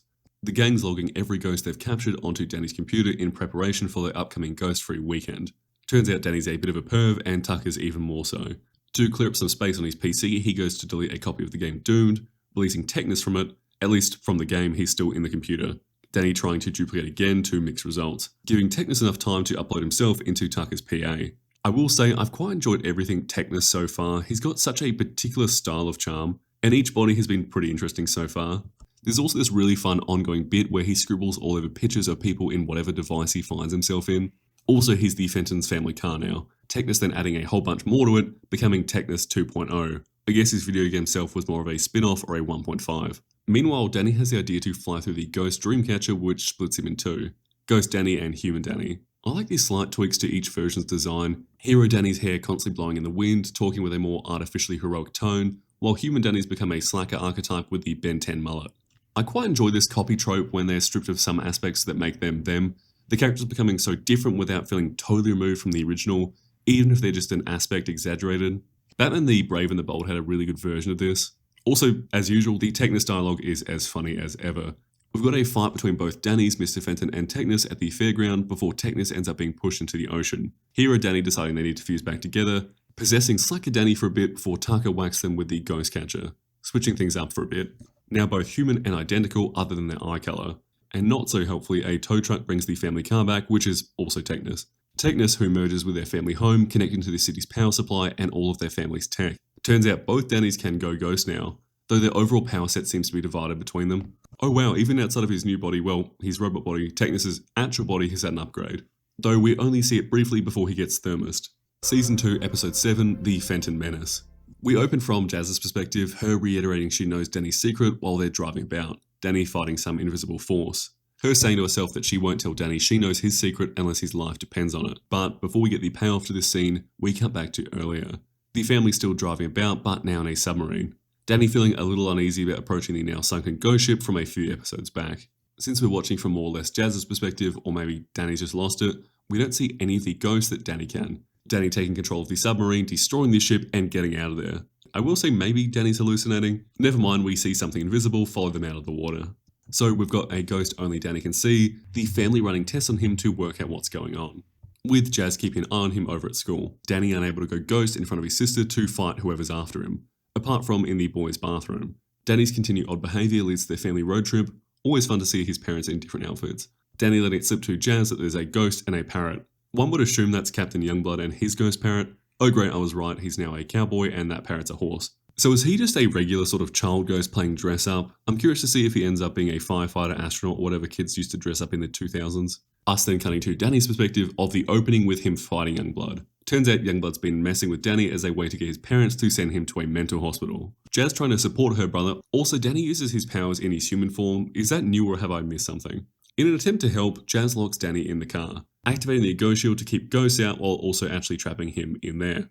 And while he is, Youngblood goes to drown Danny's parents in a river. Danny getting Jazz back in touch with her younger self, which lets her see Youngblood, who she promptly tries to run over. Danny and Jazz working together to take him down, thermosing him. Getting into, oh wow, another two-parter and so soon. Also, my version of this counts this as one long episode, so I'll be talking about it as such. Getting into Season 2, Episodes 8 and 9, The Ultimate Enemy Parts 1 and 2. We pick up sometime in the future, most everywhere's a wasteland other than their hometown. We see an adult Val who's publicly operating as a ghost hunter, her receiving a call from some powerful ghost who's about to break through the shield protecting the town. Them letting out this new ghost power called Ghostly Whale, it working, destroying all the shield projectors. Fright Night coming in, telling Val he serves a new master. Val running off to the lab, being confronted by a future Danny who's had quite the glow up. It's at this point before he actually does anything that I'll say, I knew Danny had an evil future self and I knew what he looked like, but that's about as limited as my knowledge is, so from here we're going in completely blind. But before we can see more from him, we cut to Clockwork, this ghost who's the master of time who's tasked with taking out Danny, presumably before he can become this version of himself. We get a school assembly where we find out about the lowest scoring student ever who works at Nasty Burger now. Him saying if you overheat the 40 however many spices in the recipe, it'll cause a massive explosion. I'm assuming that'll be relevant later. I'm realizing I've made a lot of calls in this video. I'm curious how many of them end up being right each time. I assume few. Back to Clockwork, I love how he shifts in and out of different ages. Back in the present, Clockwork brings in another ghost from the future to do a little dance. Oh, she's the daughter of Box Ghost and Lunch Lady Ghost. That's a fun idea, combining both of their powers. While that fight's happening, I'm really curious what exactly turns Danny. Is this a mix-up and that's an alternate timeline? Was there an incident that caused Danny to go down that path? Or is it a bunch of little things that add up? Anyway, Danny defeats this little girl ghost, and Clockwork, who's just excellent by the way, watches on as Danny gets hold of the time medallion left behind, as well as the answers to the big test they've got coming up. We then see snippets of what I'm assuming the rest of the episode's going to look like. Danny weighing up cheating, I guess being a measure of his character, and before he can make up his mind, future Skulker's here, though he's merged with Technus, or maybe more so absorbed Technus into his body. Pretty cool either way. Again, I will say I had seen this design before, but I misremembered it being a fan-made fusion, not something in series. Super cool. Again, I love a flaming head, Fright Night, Ember, whoever. I really hope we get to see more of these future forms. Tucker sending Skulker out of there in the usual way. Skulker 9.9 saying he's way less powerful than the one they have to deal with. The pair of them dropping the time medallion, given to them by Clockwork, zipping them all into the ghost, I assume watchtower or whatever the time ghosts are in. Here they get a window into Danny's future, using that super cool whaling power. Clockwork introducing himself, explaining his rationale for wanting to take Danny out now. Maybe a little more hands-on than I would have expected, he goes to take Danny out himself. Tucker saving Danny at the very last moment. And Clockwork summons what I assume to be a bunch of time variant versions of himself with various historical outfits. The main trio escape into the future, only to be attacked by Valerie, who, credit to her, has seemingly survived future Danny all of this time. Oh wow, Tucker and Sam seem to be dead in this future, presumably being why Danny went bad in the first place. Though apparently it was all his fault, future Danny coming in and making very light work of Val. Turns out that this Danny surrendered his human half. I don't know if that's literal or more of a mindset thing. Again, we see the ghost well, which is cool and all, but I wouldn't mind seeing a little more variety from him, especially all the other powers he should have by now. I get it's his newest ability, so I'd probably be keen to use it a bunch too. Him then pitching Danny's time medallion for himself, while Tucker and Sam escape to the present. Future Danny throwing our Danny into a ghost portal, shapeshifting into his younger self and heading back in time. Clockwork not being able to tell the difference, I assumed he'd be able to see straight through this. Our younger Danny now in the ghost zone, bumping into a future box ghost who's an absolute unit now. As is Ember, who is, as Danny puts it, statuesque. Johnny's been through it too. In the present, Jazz confesses to who she thinks is her Danny, him for a moment seeming actually touched before revealing his true form and telling her his plans, knocking her out and taking off. Jazz sending this Fenton boomerang through the ghost zone after Danny, which does actually find him in the middle of that beatdown. Oh cool, Skulker and Kitty there too. But before they can take out Danny, our present Danny wails, beating all of them and going human. Maybe he burnt through all of his ghost energy in that one burst. Disregard that, he goes ghost immediately. Danny ending up out of the ghost zone, meeting future Vlad, who's given him the rundown.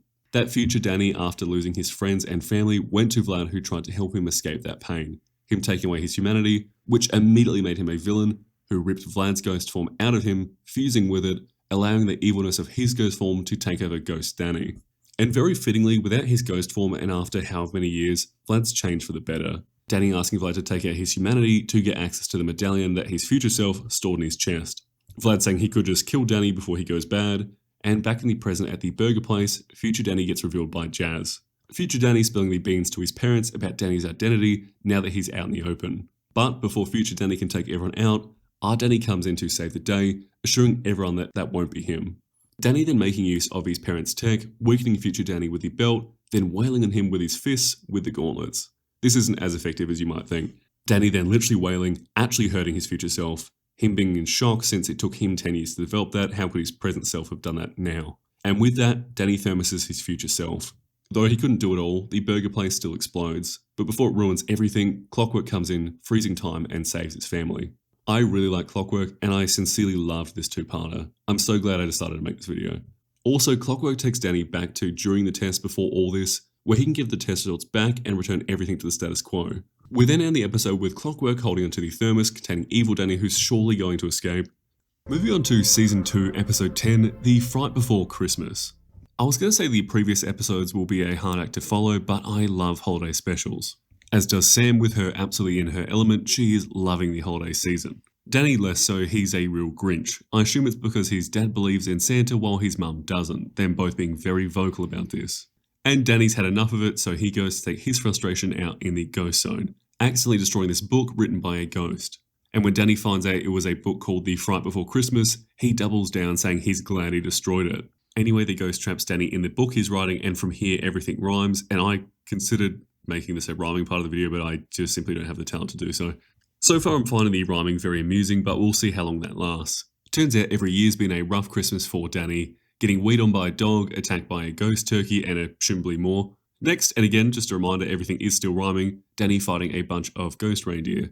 From here, the ghostwriter continues messing with Danny, him having the wise idea to go hang out with Sam and her family as they celebrate Hanukkah, which turns out isn't as effective as you might think, with the ghostwriter turning all of the toys in town against Danny, then all the Christmas trees, Danny then remembering he now has an ultimate move which makes pretty quick work of them. Danny then travelling back to the ghost zone. Again, I love the villains as an ensemble, and they're all in a particularly Christmassy mood, all having a truce that takes place on Christmas where they won't fight one another. Apparently, every ghost apart from the ghostwriter. Them deciding to all go kick his butt, that is until he writes them against one another. That is until he writes himself into a corner where Danny and the others can destroy his writing station, trapping Danny into writing the end of his own story, having learnt a lesson or whatever. Also, Danny takes off without thanking the villains. And you know what? In a lovely turn of events, the villains follow Danny out of the ghost portal to make him feel included, saying even half ghosts are a part of their truce. The villains saying the holidays are for everyone. I just love that. Season 2, Episode 11, Secret Weapons. Sam and Tucker leave a movie theatre after watching 3 back-to-back presumably horror films, Danny sneaking around trying to avoid Jazz ever since she found out his secret. And Skulker's back, but he's not here for Danny, instead heading into the Axiom Corporation. I guess there's still more tech. I was right, he's after the Bloodstream nanobots. Danny tries stopping him, but Skulker's all business, more or less ignoring Danny and getting right out of there. No back and forth or anything. Jazz accidentally thermosing Danny, then taking it on herself to research everything she can about Skulker, who she's calling Ghost X. Her trying her best to educate them on him, being entirely in the dark on their reasonably extensive history with him. Next we've got the Lunch Lady Ghost, which again, Jazz gets involved with. Despite the enthusiasm she has, she's not feeling so cohesive with the team at this point. Then there's another recurring ghost who I've forgotten the name of, same with Box Ghost. Then we've got the new Fenton invention, the Ecto Converter that turns ghost energy into energy for their RV. Skulker's back and he's after that same converter, Jazz being quick to try and intimidate Skulker, telling him, or Ghost X, exactly where the converter is, him grabbing hold of it and taking off. Danny then has a massive go at Jazz over all of this, her then taking off to Vlad's house, who welcomes her in with open arms after she calls her dad an idiot. Her using Vlad for something while Vlad's none the wiser. Now in the ghost zone, Skulker and Danny are going at it. Turns out Skulker's working for someone, surely Technus, actually, what am I talking about, it's probably Vlad. And I and Jazz were right, Vlad was behind all of this, him pinning Jasmine and Danny against one another. Also that suit from earlier has been majorly upgraded with everything Skulker's been stealing.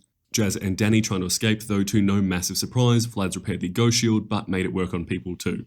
So it's just a shield I guess. Vlad then forcing the pair of them to fight one another, with Jazz in particular creating a very convincing display, luring Vlad out so they can steal the remote he's been using to control the suit, Vlad going ghost himself, and as he does, the duo get out of there, setting off the suit's self-destruction sequence. The pair of them heading home and making up. Season 2, Episode 12, Flirting with Disaster. We open in the mall for a change. I was right a few episodes back, that girl's name is Star, though I shouldn't probably pat myself on the back too much. Interrupting that, Technus and Danny are fighting, good to see his new form in action.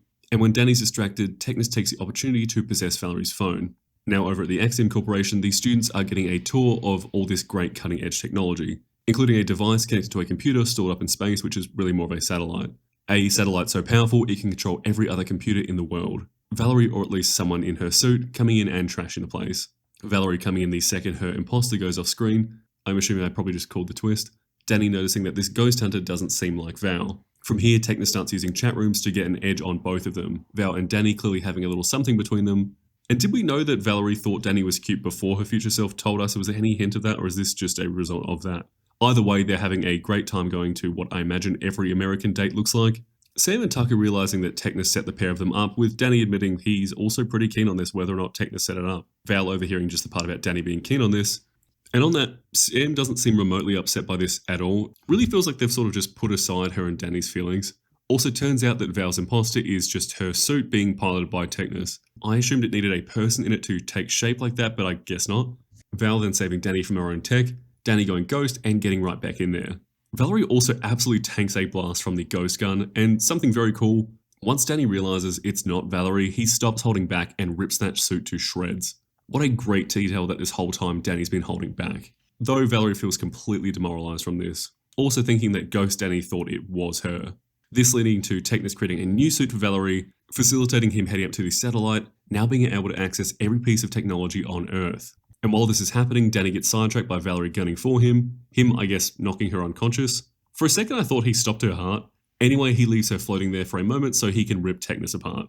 Things ending with Danny about to ask Valerie to be official, but before he can get out, Valerie very openly tells him where she's at and that she's not really ready for a relationship, however much it may upset her. Season 2, Episode 13, Micromanagement. We pick up with the trio in PE class, Sam absolutely smashing it. Skulker then coming in to smash them, though Danny's not giving him any leeway. Ripping his body apart like it's nothing. Skulker being defeated a minute into the episode. Though pull-ups prove more challenging than the villain.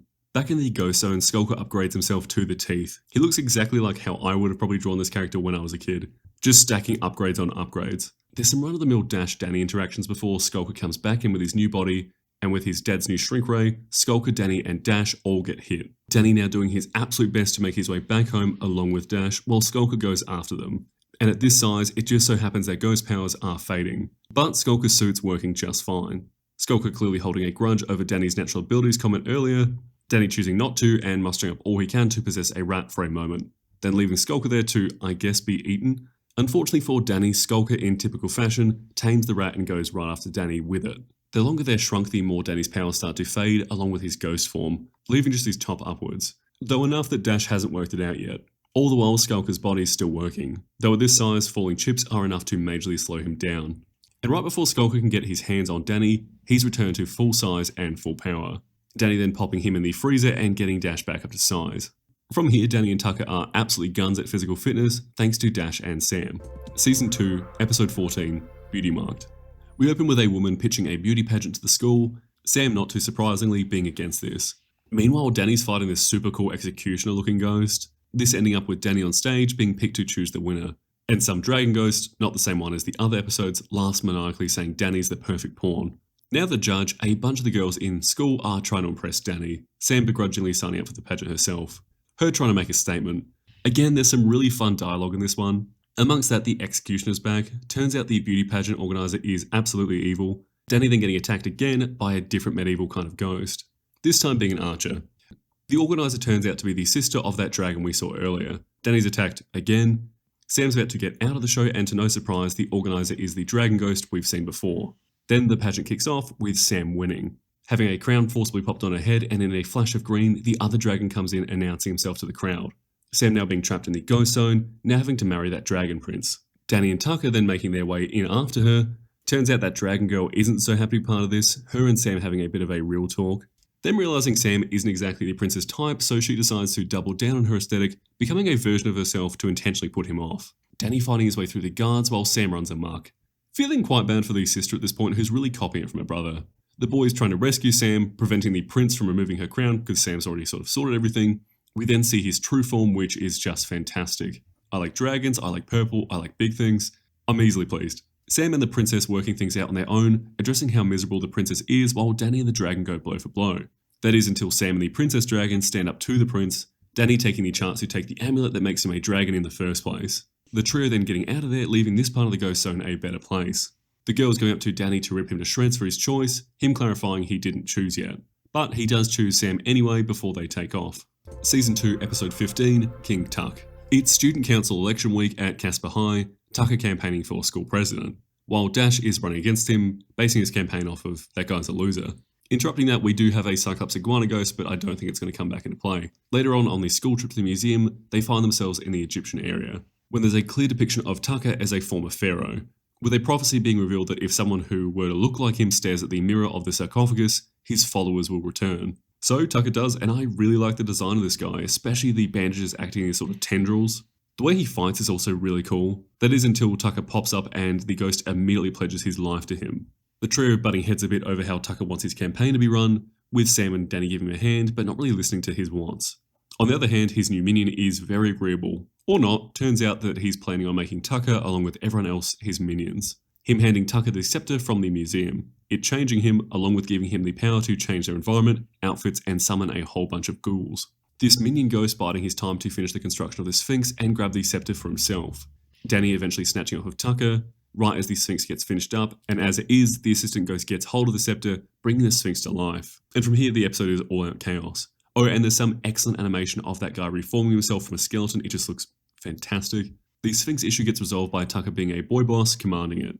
Turns out he didn't need the scepter in the first place. And speaking of, Danny gets the scepter off of the other guy, with Tucker sending that Sphinx after him. I haven't said Sphinx so many times in my life. Tucker then using the scepter to reset the status quo, which is nice. So for this next one, friend of the channel, Kuro the artist, is taking over for a bit. Can't wait to hear what he has to say for Season 2, Episode 16, Masters of All Time. Hey folks, Kuro here. Masters of All Time is one of my favorite episodes of the show. I'm super big on time travel and what-if scenarios, so it fits nicely within my interests. We start with Danny's parents embarrassing Danny in front of everyone at the Nasty Burger. First off, Jack and Maddie's 80s outfits are dope. I don't care what anyone says. I like that Jazz also gets embarrassed, emphasizing her mature outlook on life is still a facade. But isn't it a little odd that Danny has a wallet despite not having a job or a driver's license? What's he got in there? I seriously love how in sync Jack and Maddie are, though. Reminds me a lot of Yvonne and I. Unapologetical dorkiness is very liberating. So Vlad shows up plagued by ectoacne, a lingering result of his own ghost power accident 2 decades ago, and requests Danny's help in fighting it. Vlad purposefully infecting Sam and Tucker with ectoacne to force Danny to help him is honestly genius. That's why I love this character. He's not just powerful, he's tactical. Well, in the first 2 seasons at least. It's great for Danny to immediately seek out Clockwork for help too.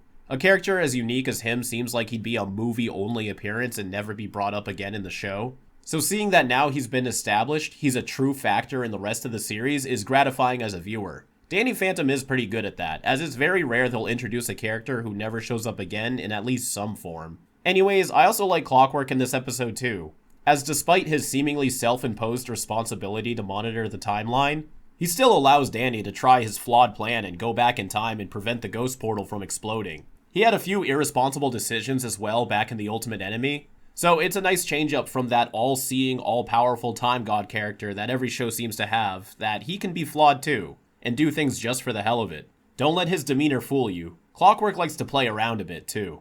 We then get to see another one of my favorite tropes in fiction, where we revisit a scene from a previous episode from a different perspective. This being Vlad, Maddie, and Jack in college just before the ghost portal accident, which we first saw back in Season 1's Bitter Reunions. It does play out slightly differently in that episode, even before Danny changes the timeline, but this is because the art style has evolved since then, and you can tell the voice cast are a lot more comfortable in their roles. So, Danny changes the past and prevents Vlad from getting ghost powers, but unknowingly sets up a scenario where Maddie falls for Vlad instead, or so it seems, and Jack ends up being the one to get ghost powers. It's a bit odd that Jack ends up wearing the exact same outfit Vlad does in the main timeline when he has powers, but given there's no origin for Vlad's ghost outfit in the first place, I guess it's not a huge deal. Him immediately revealing his ghost powers to a random teen he just met is pretty silly, but this is Jack after all. And he's clearly depressed, so perhaps he just doesn't care anymore. Danny saying, "That's gotta be Dad, he aims like Dad," is hilarious. And although it's played as a joke, it's admirable that despite Jack going through the exact same scenario Vlad originally did, he still at first tried to be a ghost-fighting superhero. This shows that it was never the accident that made Vlad turn to villainy, it's just who he was. And the accident didn't turn Jack evil, it just made him isolated and alone. Unfortunately though, Jack was never able to build Fenton Works without Maddie. And without Fenton Works existing in this timeline, there's no ghost portal. So now Danny must go see this timeline's version of Vlad and Maddie to try using their ghost portal to fix his mistake. But in this timeline, Vlad doesn't have a ghost portal anymore either. Vlad hates ghosts and wants nothing to do with them. Maddie, on the other hand, secretly does. What really sells this concept for me is even though the past was changed, Maddie never loses her own individuality. She may have got caught up in Vlad's heroic gesture and married the wrong man, but we find out that she still has a passion for ghost hunting. So much so that even though Vlad hates it, Maddie can't help but continue her studies in secret. She also was still in love with Jack, showing that their love was never based on circumstance, and it was a mistake for them not to end up together. I think I'd enjoy this episode a lot less if Maddie mindlessly fell for Vlad instead just because he saved her and was loyal to him. Vlad, of course, is also still his true self under different circumstances, and upon discovering Maddie's secret lab, tries to use her technology to kill Danny. He also lied to Maddie saying that Jack blames her for his accident just to separate them further, like the manipulative villain he is. Vlad even gets offended when Danny calls Maddie Mom, as this intrudes on his perfect life that he set up for himself, now revealed to be against Jack and Maddie's wishes. Jack and Maddie are united again by the idea that there's a timeline where they're together, which really warms my heart, and they help Danny return to the Ghost Zone to undo this reality. Back in the past, as Danny sets things straight, he notices that Jack accidentally added Diet Cola into the experiment, which ends up being the key ingredient for the ecto-acne cure, saving Sam, Tucker, and reluctantly, Vlad. We end the episode with Danny embracing his parents by emulating their love for the 80s, as he relishes in the fact that he's living his best life, even if it's a bit embarrassing. Mikey prioritizing pay-per-view over the internet does date this pretty hard, though. I love this episode because it solidifies that these characters will always be who they are no matter what at their core. It's a slight evaluation on nature versus nurture, with this episode favoring nature. No matter what happens, Jack and Maddie love each other, share a deep passion for ghosts, and Vlad has a rotten flame inside of him that he refuses to take responsibility for. Thanks for having me on your channel again, Dr. Wardy. Looking forward to the next one. But until then, keep it fizzy. Thanks for that, Kuro. Watching that one for myself was a little refreshing not to take notes for once, but I'm almost jealous of not covering that one. It's a really fun episode. Moving on to another very well welcomed two-parter with Season 2's episodes 7 and 18. Reality Trip Parts 1 and 2. Danny's overslept, so naturally he flies to school, talking to himself about the upcoming family vacation. Meanwhile, Greg Heffley, or Freakshow, is still in prison. The government-funded ghost hunter's holding one of his ghost minions, Lydia, hostage. It's revealed that the government has the reality gauntlet and needs Greg's insight into how to make it work. It's Infinity Stones or gems to any comic fans watching, though looking at it might just give that away. It happens to be missing one piece which Freakshow so happens to have as an earring. Turns out he doesn't know exactly the sequence you need to touch the gems in to get it up and running to its fullest, but it's pretty effective anyway. Him then taking off with Lydia.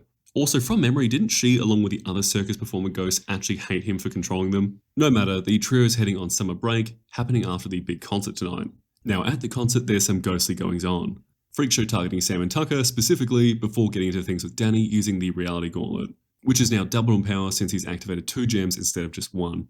On that, there's only so many combinations, surely it's a short matter of time until he guesses their way through it. Danny does manage to get the upper hand here for a bit, that is before Lydia comes in with the rescue, the both of them taking off.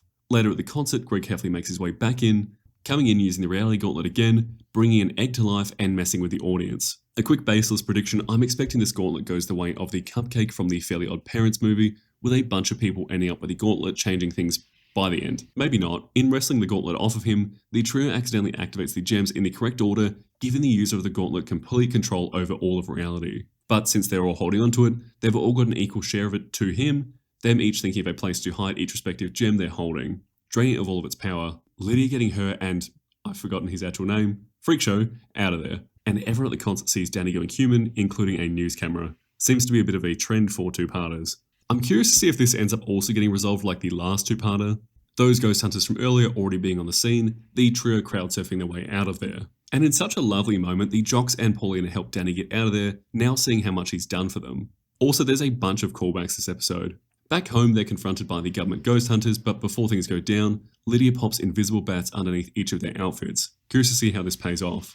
Thankfully, the Fenton security system makes light work of the government personnel, Danny and the others getting out of there in the Phantom Blip turned ship. Danny then using his powers to turn the ship invisible, and Freakshow zooms in holding all of their parents hostage in exchange for the gems. Them all having sent gems into each place they wanted to visit during summer vacation, all over the place with only 3 days to gather them. The first being activated bringing a spaceship to life, very much a Mecha Godzilla kind of look to its face, and I really like that. Danny making pretty reasonably quick work of it, him phasing through the cockpit grabbing the gem straight out of it. Also should make note, Danny's now wanted nationwide. Back at the circus, Jazz is tormenting Freakshow a bit, making him feel inferior to the ghosts he controls, telling him he has ghost envy. Surely this two-parter is going to end with him jafaring himself into a ghost and now being able to be caught by the thermos. Back with the trio, they've gotten the next gem from the concert, with Circus Freak spilling his heart out to Jazz, who's therapizing him. Him telling her that he actually loves ghosts more than anything and he wishes he was one. If only Desiree were here. Now back to Danny, the three of them blending in now that they're so famous most everyone's dressed up as them. The remaining gem having turned 3 cosplayers into the villains they're dressed as. I failed to mention it before, but the concert Sam wanted to go to also got altered. The ghost hunters end up involving themselves in all of this, assisting Danny whether they meant to or not. But before they can really celebrate, Lydia rocks up, teleporting them back to the circus. Greg Heffley now having complete control over all of reality, still waiting for that ghost whale ability Danny. Freakshow even gives Danny a fighting chance to save his loved ones, that and an audience, though he doesn't love it when Danny outshines him. And oh wow, I called it, Freakshow going all ghost to one-up Danny, getting thermosed. I'm pretty happy with that one as far as predictions go. Also, really fun episode. Lydia tries to fight Danny, but he's now gone God mode with the gauntlet and fixes everything. His parents even accepting him before he resets things so nobody knows. Returning Circus Freak both back to human and the men who imprisoned him. I really like that gauntlet. Season 2, Episode 19, Double Cross My Heart. Another very welcome Skulker appearance, him going after this little ghosty guy. The government hunters interrupting his hunt, capturing his suit, forcing him to eject. I'd actually forgotten he has a form like this. I'm trying to manifest he goes to Danny for help. Actually, since his body is just tech, maybe the government will turn it into a drone for them. We're then introduced to Gregor, the exchange student, Sam immediately being keen on him, them then being interrupted by that same little ghost guy from before. That being interrupted by the government who's gunning for Danny. I will say, following their introduction, they've been quite the threat, especially with what I assume to be recently upgraded tech thanks to Skulker's suit. Turns out they are mining that suit for any data relating to Danny's whereabouts. Ghost Danny, that is. Throwing out another prediction, Gregor will be working for the government, though it might be too obvious. We get another ghost chase interrupted by the government workers. I assume they're freeing these nearly harmless ghosts as bait. I'd like to retract my Gregor spy prediction. Danny called it too early into the episode run, so surely not. Him then spying on Gregor and Sam's date, and once again, the government workers are on the scene. Though this time it seems incidental. And as if things couldn't get worse for Danny, he sees Gregor kiss Sam. Which, I understand him being upset by this, but he has time and time again gone after other girls and openly told Sam how head over heels he is about them. So his feelings are totally valid, but seems a bit whack for him to act frustrated towards Sam. And seeing as he is frustrated with her, this causes some infighting. From here, Tucker third wheels Sam and Gregor's dates, bothering Sam, but Gregor seems to be loving the company. Reminds me a little of when Sam, Quan, and Tucker all hung out for an episode. Gregor then pulls Danny aside to have a heart-to-heart, telling him his intentions with Sam. Sam obviously being conflicted on all of this. Now at Danny's house, the government hunters decide Gregor must be the ghost boy, seeing as they've got the same hair. Oh well, turns out that Gregor was just an American faking an accent who's pretending to like Tucker to get with Sam. Turns out he's just like a regular jock. I quite liked him up until right there. I thought the twist was going to just be that he's just a regular European guy. Danny comes in fighting off the government who are now attacking Gregor. Gregor who's actually Elliot from Michigan. And getting into the season 2 finale with episode 20, Kindred Spirits. Vlad watching through some MP4s of Danny fighting Val, and it turns out Vlad's been using Valerie to record everything about Danny for some reason we don't know yet. Vlad now having created these 3 children that he sends off after Danny. Fun how in contrast they all are to one another. There's also a 4th tank that doesn't open. I assume this is an incomplete experiment, maybe a Danny clone. Danny, Tucker, and Sam playing mini-golf, sort of. Danny was an hour late, and rightfully, Tucker and Sam openly talk about how this makes them feel. I love how open most of the communication is in this series. Then go over a few examples where Danny's treated them like sidekicks.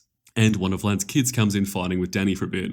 It being a skeleton beneath a bedsheet that Danny kills, maybe? Its sole purpose seeming to be to get Danny to change back to human since Vlad needs to analyze him morphing. Back at home, Danny's 3rd cousin Danielle is there, someone Danny's never met. Surely this was the 4th Vlad pod. I do hope she's not a villain. I like that she's just like a little shrunken down Danny with all the same interests and likes. When Danny tries to drag her over to his parents to work out what's going on with her parents, she takes off through a window. Danny then getting attacked by the big Frankenstein monsters looking fella, and we almost get a whale, but he grabs Danny by the mouth before he can. Okay, so she's either made by Vlad or Clockwork somehow involved, and this is Danny's future daughter maybe? They also murk the Frankenstein guy together. Then at school the next day, Danielle rocks up in ghost form, and before Danny can get any answers out of her on how she got her powers, the 3rd Vlad child comes in. Danielle promising to tell him everything once they've captured it. I like to lock in now that Danielle is not from the future and she is definitely a clone. And I guess that 3rd kid was bait, it leading Danny right to Vlad, who puts the beat down on Danny, him being deadly serious, no quipping, just straight hands. And Danielle, as expected, backstabs Danny. I knew it, she was the 4th child. Though, bit strange that she's happily murked 2 of her siblings. Also, this episode very much feels like a direct continuation from Vlad's first appearance, which makes total sense. Oh well, I was actually right. The 4 kids were all seen as attempts to create a perfect Danny clone to be Vlad's son. Vlad needing a DNA sample from Vladdy mid-transformation to finish it up, and after Vlad explains this to Danny, Danielle is absolutely heartbroken, her really seeing them as father-daughter. And then she believes his obvious lies. Danny trying to escape before Danielle goes after him. Him refusing to fight back because every clone he's fought so far has turned to goop. Vlad getting Danielle to possess Danny into morphing, even when the last clone who tried that died. Danielle turning against Vlad, the pair of them taking him down together, and accidentally murk the incomplete 5th clone. Danny finally wailing again after all this time. Vlad's not down for the count though, him going after Danny who's drained of all of his energy, Danielle distracting him just long enough for Tucker to pop the anti-ghost belt on him, and Danny gives the pair of them a rather enthusiastic thank you. Also Danielle's now Danny with an I, and that's season 2. I was by no means expecting 3 two-parters, but they were all just fantastic. Thanks again to Kuro for covering Masters All Time for me, and off mic, thank you for the heads up about the viewing order for season 3, we might get into that in a minute. But first, let's do the season 2 rankings.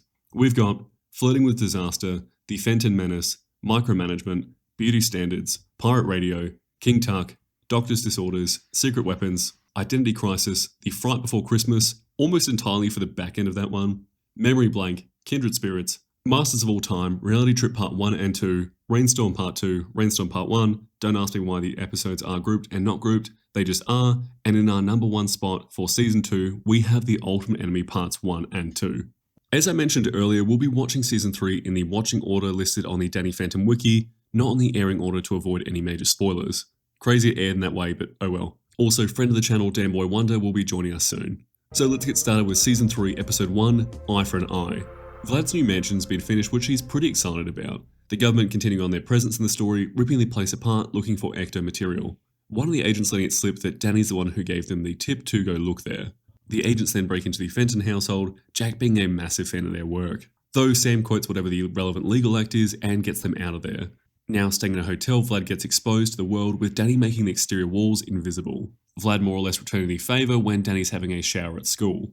Question for my viewers outside of Australia, is it a normal thing to shower at school? I never really had that growing up.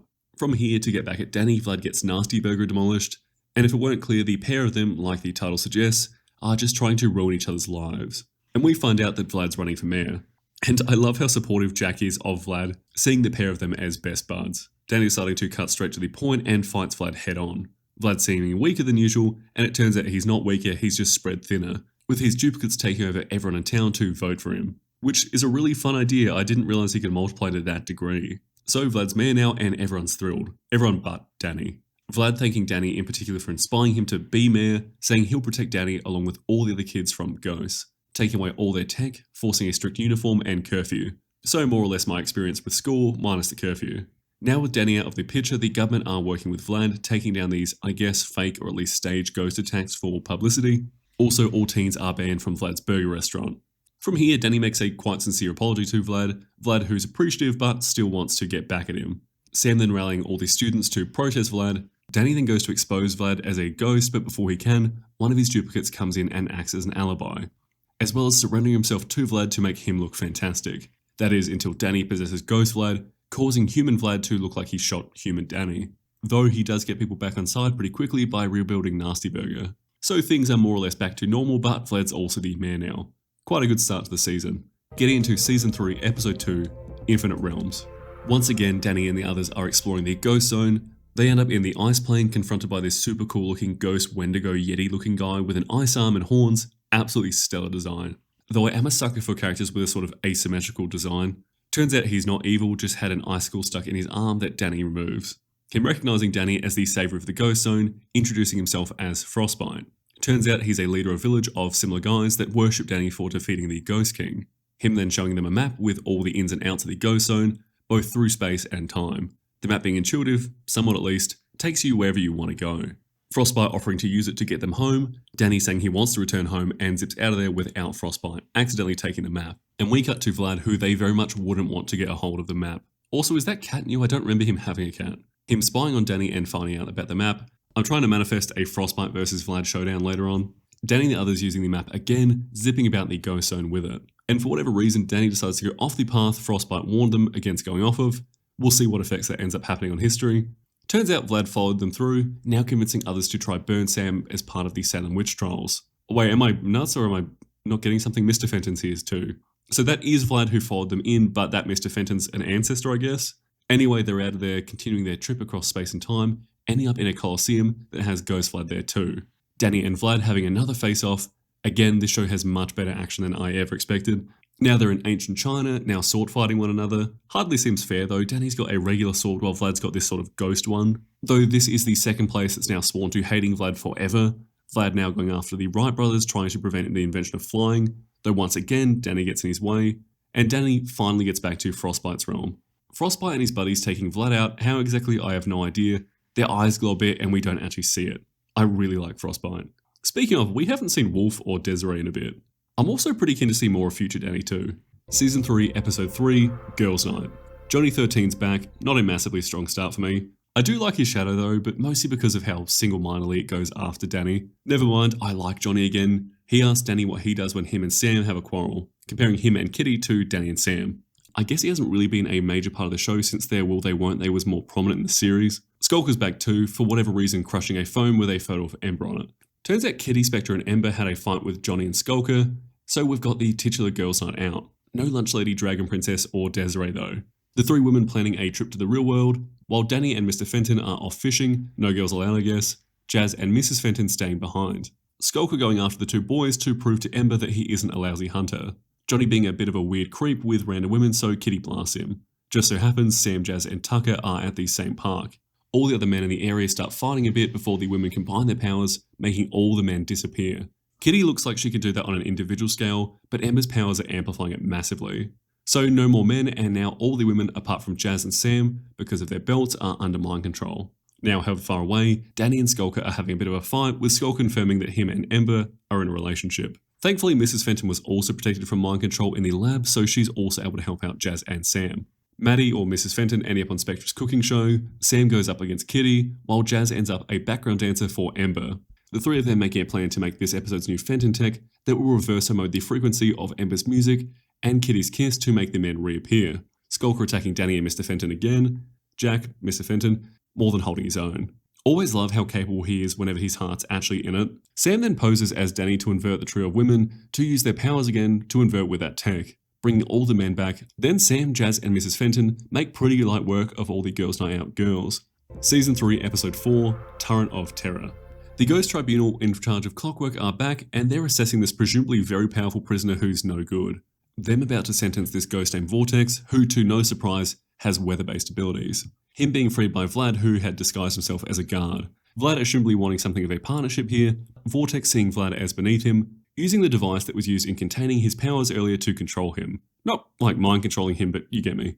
Back on Earth, Vlad addresses the people of the town about the horrid hot weather, using that piece of tech that he used to control Vortex to make it rain. Also forcing Vortex to fix the weather for him. Now here's where I ask, is Vlad actually keen on being mayor of the town, or is there something more to this? Did he really free this super powerful ghost for the sake of making him look good as a politician? Also, does Vlad have a different cat now, or is it just bigger? Vortex seems really passionate about his role as a weather ghost, Vlad going to boss him around resulting in the control device breaking. This making Vortex create the worst storm imaginable to get back at him. Vlad trying to get Danny on side, politely asking him for help with Vortex. Vlad leaving Danny with Vortex, and Danny actually duplicates himself successfully. I feel like Danny holds his own reasonably well considering how much stronger Vortex seems than Vlad. At least until Vortex sends Danny flying through a building. And oh, maybe a new power for Danny, though possibly he's just sort of channeling Vortex's. Danny's mood is now changing the weather. Turns out Danny did absorb a bit of Vortex's powers, which brings me back to the point I was maybe making in Season 1. Can Danny do this to any ghost? Can Vlad? I don't know, I just love to see how far Danny's powers can go.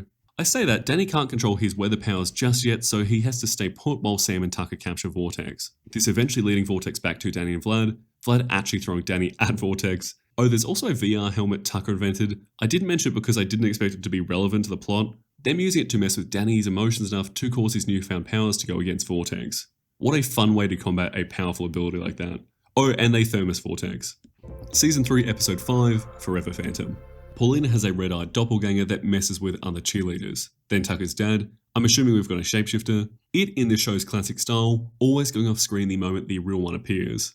Oh, that was a really quick reveal, yes we do have a shapeshifter. From here he acts as a cat to send a school bus off the side of a cliff. Seems he's going, I guess, after the glory of what he's doing, being jealous of Danny making headlines. I'm not even going to try and say the name of this week's Fenton invention. It shuts off ghost powers. The shapeshifter then going, Danny, getting even more jealous when he sees that Danny can also sort of shapeshift, going from human to ghost. So he decides to go human, trying to ruin Danny's life. Though Danny catches on pretty quick, the issue coming from his parents seeing a ghost going after their son, this resulting in the new Fenton tech blasting them both, leaving seemingly just ghost Danny there, him then unable to change back or use any of his powers apart from flight really. Oh, and on the other hand, the shapeshifter is wandering about the place with his powers on the fritz as well, though he does manage to transform still into Mr. Lancer. Unable to go human, Sam and Tucker keep Danny's parents occupied. The shapeshifter then ends up bumping into the real Mr. Lancer. Also, the shapeshifter is named Amorpho. Danny does actually have his energy attack still, him and Amorpho making a truce and going to revert this. It turns out Amorpho really did just want attention, them staging a confrontation to revert them back both to their full power sets.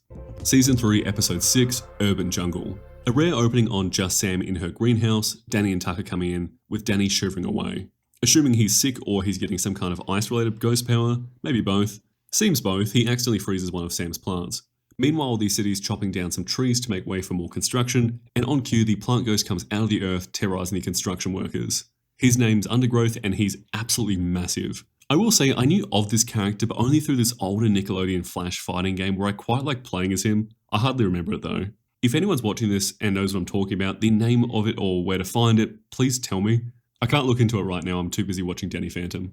Him deciding the best way to protect the environment is by demolishing everything. Oh wow, Danny just blasts his limbs right off.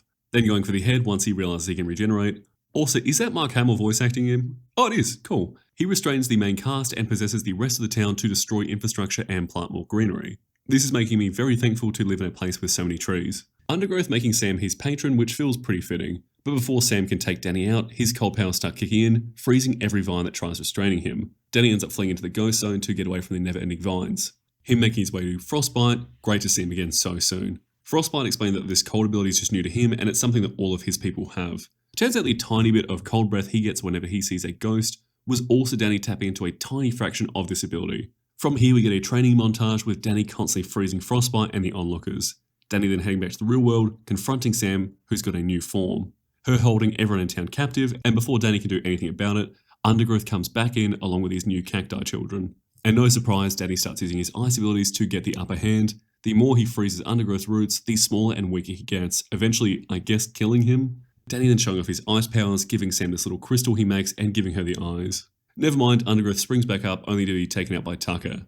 Now before we move on, I'm so happy to see Danny learning new powers, especially such broad powers that normally belong to others, particularly other groups of ghosts. Really want to see him fully learn other powers from whoever, Wolf maybe, if he comes back. Season 3, Episode 7. What is Season 3, Episode 7 called? Season 3, Episode 7, Living Large. Danny's exhausted. Wait, Tucker says school 7:30 to 3:30. Is that how long it is in the US? I don't remember exactly, but I think my school day used to be 8:45, 9 a.m. till about 3:30. No time for that. Danny's parents are getting Sam, Tucker, and Danny involved in some of their work. This new machine they're helping out with is supposed to evaporate every ghost within Jack's phone calling area, and even by 2005, that's quite the range. But before it can get switched on, the government comes in, and strangely enough, they're here to apologise, and buy all their ghost hunting equipment. Them accepting whatever ridiculous figure they're offered, Danny quickly locking the ghost portal before they move out, with the family buying the house next to Vlad's. While they're settling in, the government are trying to work out how exactly the Fentons actually made use of all their tech, it being particularly unintuitive with all sorts of bits of jerry-rigged together materials. Turns out they're mostly just after the ghost portal so they can send a missile through. I assumed they were after the piece of tech that was currently being built. Oh, and the family now has this new butler Hobson. I hesitate to mention him because I don't know if he'll end up being evil or written out of the show by the next episode.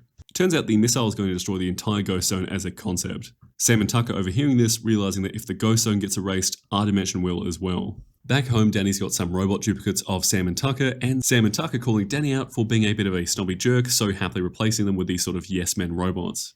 Sam and Tucker then get caught trying to sabotage the government, Hobson passing down some wisdom to Danny, that inspiring Danny to go and stop that missile. Him sneaking in through Vlad's portal, pinching Johnny 13's bike. Oh my god, I was right, Youngblood is an astronaut. Surely my prediction rate is at least 50-50 by now. Tucker accidentally giving the workers the password to open the portal, Danny then getting Johnny, Youngblood and Skulker to give him a hand plugging up the portal, freaking out the government workers who get out of there. And perfect timing right as Mr. and Mrs. Fenton go to ask for their house back. Happy endings all round. Season 3, Episode 8, Box Up Fury. No prizes for guessing who this will revolve around. The box ghost is floating about the place and oh my god, Wolf's coming back. Wolf, Vortex and Undergrowth having their wanted poster up in the ghost zone.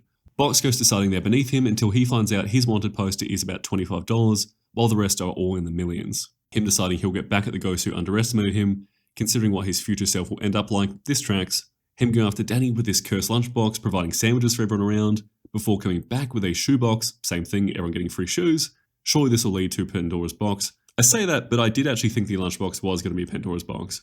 I don't even know if I can call that a fair prediction on my part. He went to get it immediately as I thought that. Also Cerberus is there, which is cool, and Pandora. And Skulker, who tells Box Ghost he made a bad call stealing from Pandora. This little box creating this cute little horse that transforms into these menacing unicorns. Running Skulker out of there. Box Ghost coming back after Danny and the others now armed with Pandora's box, this one being a lot more effective. Sam giving us the lowdown that it contains all evil, so far mostly just animals, stepping up a notch with an evil Pegasus and then a Hydra, and the longer the Box Ghost uses the box, the more evil energy he gets from it. And I will say they've done a pretty great job at making him feel more menacing, without making him feel too different from his usual self. Danny deciding to go directly to Pandora, him borrowing Sam's book to help him find her. Again, there's a little something between them here which is nice to see. In the ghost zone, Danny bumps into Skulker, still being hunted by these unicorns, then into Medusa, frying these snakes off her head, then some Minotaurs who take each other out, and a Centaur, and a Cyclops. And finally, he makes his way to Pandora, getting her on side to stop the Box Ghost. And Pandora's also absolutely massive here. And probably more relevant, she's also furious with Box Ghost for stealing her box. Though that's not much good since he's absorbed so much energy, he's now too powerful for her to take out alone. But not so powerful that her and Danny can't take him out together. Then returning the box to Pandora, who's disgusted he used it for evil. Turns out Pandora created the box as a way to rid the ghost zone from all evil, as a way to contain it. All that anger just masking her good nature. Her then making the Box Ghost apologise to the others, and turns out Box Ghost bounty has jumped from 25 to 50. Now over to friend of the channel DanBoyWonder to cover Season 3 Episode 9, Frightmare. Danny Phantom Season 3 is home to a fair share of problems, and while I recognize the problems it has, this season is also home to some of my favorite episodes, like its 9th episode, Frightmare. The episode opens up like a typical Danny Phantom episode until it slowly becomes not so normal, with things like Dash being nice to Danny and apparently hyping him up for being the school starting quarterback. Things fully go off the rails though when the Fright Night shows up and everyone is cheering for Danny to go ghost. It's at this point where you can fully assume that this reality probably isn't real, and that assumption is made clear quickly when Danny and Sam are about to make their first kiss ever on screen. Well, actually no, they kissed beforehand, but Danny wakes up in a panic. As the opening ends, Danny uncovers what happened to him and how the entire time has been put to sleep by a horde of ghosts and their mysterious leader. He goes around town realizing that everyone, including his friends and family, have been put to sleep by these new ghosts. And while doing so, he gets jumped at every single turn. One of the things I love about this episode is that Danny gets so much mileage out of his new ice powers, as they seem to be super effective against the herd of sleepwalkers. His ice combat gets even cooler when he squares off against the mastermind of this whole affair. Nocturne reveals himself to Danny again, as he easily defeated him hours ago, like super easily. Danny just kind of folded. It's kind of sad.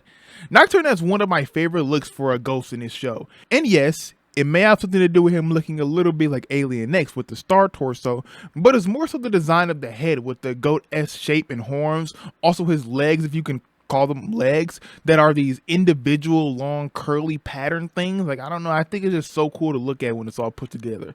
The sheer scale and shape of this ghost is so cool to me. The show also once again hit it out of the park when it comes to the voice direction, as casting James Garrett was 100% the right choice. His voice gives Nocturne this methodical energy, making him sound like he's 100% assured his plans will succeed. And it's a real plus when your villain sounds just as intimidating as he looks. Nocturne and Danny end up duking it out in one of Vlad's labs, where Danny just completely wails on him and his goons, making serious use of his ice powers, which, like I said, is a huge plus for this episode, considering this is the third to last episode before the finale. So I'm really glad they're letting Danny put his new power to use. After making light work of Nocturne, Danny goes off to awake his friends so they can take back Amity Park. This is the part of the episode where I kind of wish the entire episode was given the 40-minute special treatment, because there's seriously a lot you could add here, with Danny having to infiltrate the dreams of his friends to wake them up. And it's just a cool thing to be able to peek into these characters' subconsciouses. But instead we get 2 short moments with Danny scaring Tucker in his dreams by just being there. There's no elaborate scheme he comes up with, he just sits next to him. The way he wakes up Sam, though, is actually hilarious, as he gets taken aback by the fact that they both have the exact same dream. And when his presence is noticed, he overshadows Dash and turns into Dash Phantom. Honestly, it's such a funny idea to the point where it's like legitimately scary. Like I shouldn't be looking at this. I should not be looking at Dash with the Danny Phantom logo and Snow White hair and glowing green eyes. I should just not be looking at it. This is why I wish we got more of these dream invasion segments and they could be like more fleshed out, because when Danny goes to wake up Jax, we don't get to see any of her dream in detail. But now with everyone assembled, they head to the docks to stop Nocturne. However, he's absorbed so much power to the point where he's like 15 feet tall. Like, buddy, the Lakers need you. You need DeAndre Ayton ain't doing anything. The Lakers need you, buddy. Now, another thing I like about this episode is how it brings everything full circle, with Sam and Danny having to go into Nocturne's dreams to wake him up the same way Danny did for them. While they attack on the inside, Jazz and Tucker have to continue their assault on the outside. I enjoy that this final battle really does depend on the two teams working together, as Tucker destroying the dream machine outside in the real world helps Danny and Sam take down Nocturne in his dreams. But overall, the ending battle inside of Nocturne's dreams is somewhat underwhelming, as the dream guy doesn't really do anything cool in his dreams except make himself bigger and duplicate himself. Plus, the scenery of this fight isn't anything special either. Like, there's a lot of potential to make something cool here with Nocturne in his dreams. While I do enjoy this episode, rewatching it made me realize that there's just so much missed potential here. Like, just imagine if this episode was able to really capture all that potential with the villain like Nocturne, the atmosphere of the whole town being asleep, and just the concept of dreams and the power they hold. But instead, the episode just feels like it's here to push Danny and Sam's relationship. I mean, the episode starts off acknowledging it, it's brought up multiple times by multiple characters throughout the episode, and the episode ends on it. Like, okay. And considering Phantom Planet has them get together at the end, I can't help but feel like all this was deliberate to just make that ending feel more complete, if you catch my drift. Regardless, I still enjoyed this episode for what we got, especially since it does a lot of things right. I just wish that this episode got a bit more time to cook, especially since Nocturne to me is just such a cool ghost, man. And I really do like these episodes where everything feels isolated, with the whole town being asleep, or like an urban jungle where the whole town was taken over. I don't know, Danny Phantom just works so well in this type of atmosphere, but that's just me. That's just me. I still love this episode. Quickly before we move on, I really enjoyed everything between Sam and Danny, as well as Nocturne as a villain. Season 3, Episode 10, Claw of the Wild. We're off to summer camp and Sam is really keen while the others are less so. Them arriving, realising the place has gone down quite a bit since the promo photos were taken. And turns out the teachers are the camp counselors. Almost immediately, one of the kids gets snatched up by a monster in the woods, and the teachers put everyone into lockdown while they go look for the camper's body. Danny, Tucker and Sam all sneaking out that night, and oh, I really like the look of that monster. Very Creature of the Black Lagoon. The next day, another camper's gone missing. Star, maybe? From here, the campers being split up into two groups, one for each counsellor. Danny and Tucker on one side and Sam on the other. Danny sneaking off to check out what's happening in the woods, while Sam's being attacked by this, again, very cool looking Yeti. Danny coming in for the save, and turns out both groups, excluding Sam and Danny, have been kidnapped by the prison guards from the Ghost Zone. And even better, Wolf's back. And Danny understands him now. Turns out that he got Tucker to teach him that language for situations like these. The pair of them sheltering Wolf while he recovers from his injuries, Walker obviously being responsible. Him wanting to trade the campers for Wolf. On their way after Walker, Wolf tosses around the third monster in the woods, this tiger sort of guy. The three of them taking one of the rifts Wolf's ripped in space to travel back to the ghost prison. Danny faking out Walker with a duffel bag with Sam dressed up as Wolf. Tiny top big pant combo. Thankfully it was a fake out, Walker betraying Danny and thermosing him. Though Sam frees him pretty quick, Walker going to put Wolf's control collar on Sam before Wolf comes in for the save. Some really fun action stills here. Turns out Sam can speak a bit of Wolf's language too. I can't remember what it was called, it was 50 episodes ago. The three of them freezing Walker, saving the campers and getting out of there, closing the rift behind them, setting Wolf free in the woods. End the episode with Sam and Danny stargazing together. Season 3, Episode 11, Destabilized. We open on Danielle having a tough go of things, her in a massive hurry to get to Danny immediately, just barely being able to hold her form together. Danielle, or Danny with an I, being terrified of Vlad but assuring herself Vlad can't be aware of what's going on since he's all the way in Colorado. Turns out Vlad is very much aware of what's going on, him getting Val on board, recruiting her to hunt down Danielle. I'm saying Danielle to avoid confusion, the show even has a point of confusion here too. Vlad offering her enough money to get them a new apartment or house maybe, I don't know. Danielle goes human throwing Val off, who actually tries to protect human Danielle from herself, not realising. Danielle going ghost, saving Val from the building that she's caused to collapse, revealing that she can go human to ghost, Val not caring in the slightest that she's been saved and captures her. Now estranged, she begins dissolving. Val now using Danny with an I as bait for our Danny, pretending she wants her to introduce the pair of them. The Dannys both bumping into each other. There's no tension build up here. They just very openly communicate this wasn't a betrayal when Danny asks. And again, I really like that about the show. Val knocking out and restraining them both. Handing Danielle over to Vlad who is trying to work out why she's lasted so much longer than the other clones despite not being much more stable. Danny appealing to Val's humanity, telling her he'll give her access to the ghost zone and a map if she helps save Danielle. Vlad splitting into two again, one human and one ghost, seems his go-to move lately. Vlad deciding mid-flight to go off and melt Danielle. Human Vlad distracting Val so she can't help Danny. And oh my god, Danny can't save Danielle in time. Or maybe not. That stuff he injected into her worked and she reforms out of goop, then attacking Vlad. The way she shoots out blasts is so different from Danny, it's quite fun. I'm so glad this was a happy ending. I assumed it would be from the start, but they really got me for a moment with Danielle going goop. Val even lets Danny off the hook with his end of the bargain, going to check on Vlad's health, stumbling across his big secret. And wow, getting into our final episodes. We have the series finale with Season 3's episodes 12 and 13, Phantom Planet Part 1 and 2. Another rare opening and episode with the intro. Nickelodeon presents well. I guess they're really putting their all into this. It feels more akin to sort of like a Jimmy Timmy Power Hour than a typical two-parter. We've also got what I think is our first instance of 3D models in series. Vlad's Mrs. Fenton's AI have found an asteroid entirely made up of ectoradium. The pair of Maddie's AI fighting over who can break the news to Vlad that they've got this new source to use as weapons against ghosts. Vlad's flying about nearby in space. Interesting that him and Danny need space helmets. I didn't assume ghosts needed to breathe. Anyway, Danny's here too, and the pair of them go at it. Danny stealing the ghost zone map back off of him, and Vlad accidentally blows up his own satellite when attempting to blast at Danny.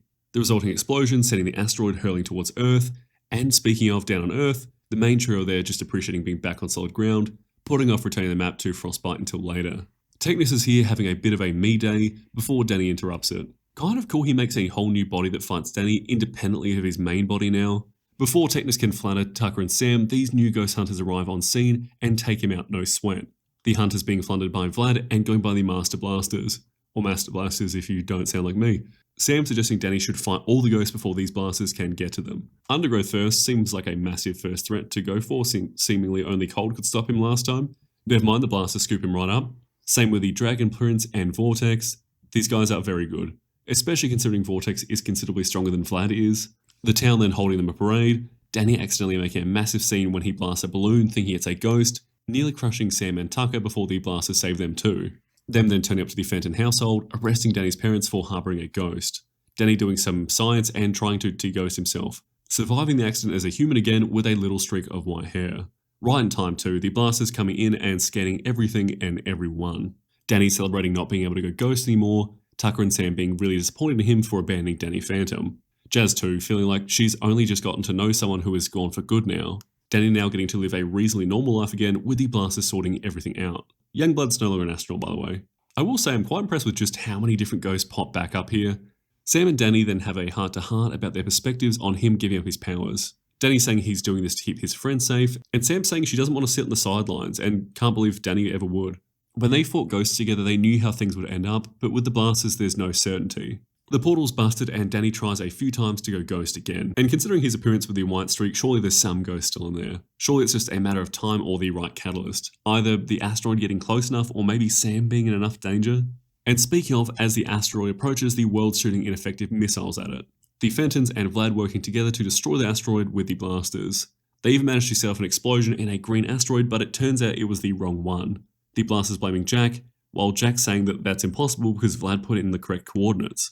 Vlad very clearly not being all too worried about the asteroid. Vlad then addressing the press, revealing his big secret to the world that he's a ghost, then taking out his own ghost hunters, introducing himself as Vlad Plasmius, asking the world for 500 billion to turn the asteroid intangible so it passes through the Earth. What a good solution. The leaders of the Earth accepting his terms, Vlad then spelling out exactly what happened to Jack, and Jack actually gets to express how much he cares for Vlad before he goes out there to deal with the asteroid himself. Jack not being all too impressed that he's evil and wants Maddie. Turns out the asteroid can't be touched by any ghost because it's made of ectoradium, leaving Vlad useless against it and outed to the world as an evil guy. Jack leaving him there floating in space and returning home. Gathering, in his words, a bazillion ghosts, a bazillion that Danny just so happens to know.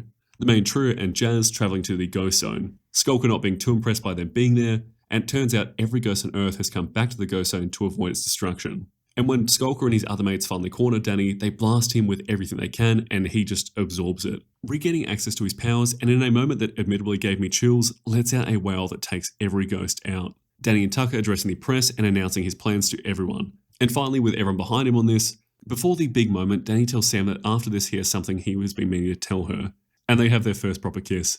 And again, what a fantastic moment, Danny heading off to collect the ghost needed, only for every villain he's ever faced to stop him. Danny telling them that without the Earth, there is no ghost zone. The rocket coming back out of the ghost zone, out of there, it coming crashing down without him. And following it comes every ghost we've ever seen. And in my favourite trope in the show, the villains work together with Danny, just this time on the biggest possible scale. Them turning the Earth intangible in its entirety, saving everyone. Danny thanking them for what they've done, his parents telling them how proud they are of him, they know what he is now. So Danny goes human in front of everyone as they applaud what he's done. They even pop a statue in every country's capital. Sam and Danny not attending the ceremony for this, instead choosing to spend that time together looking over the city. Danny pulls out that ring from season 1 and gives it to her, kissing her. Vlad sulking a bit in space as Danny and Sam fly over the city. Oh well, I don't know if it's their relationship or Danny's relationship with family or the show ending, but I feel genuinely quite emotional. My eyes are tearing up not only when I wrote the script, but again reading it out now.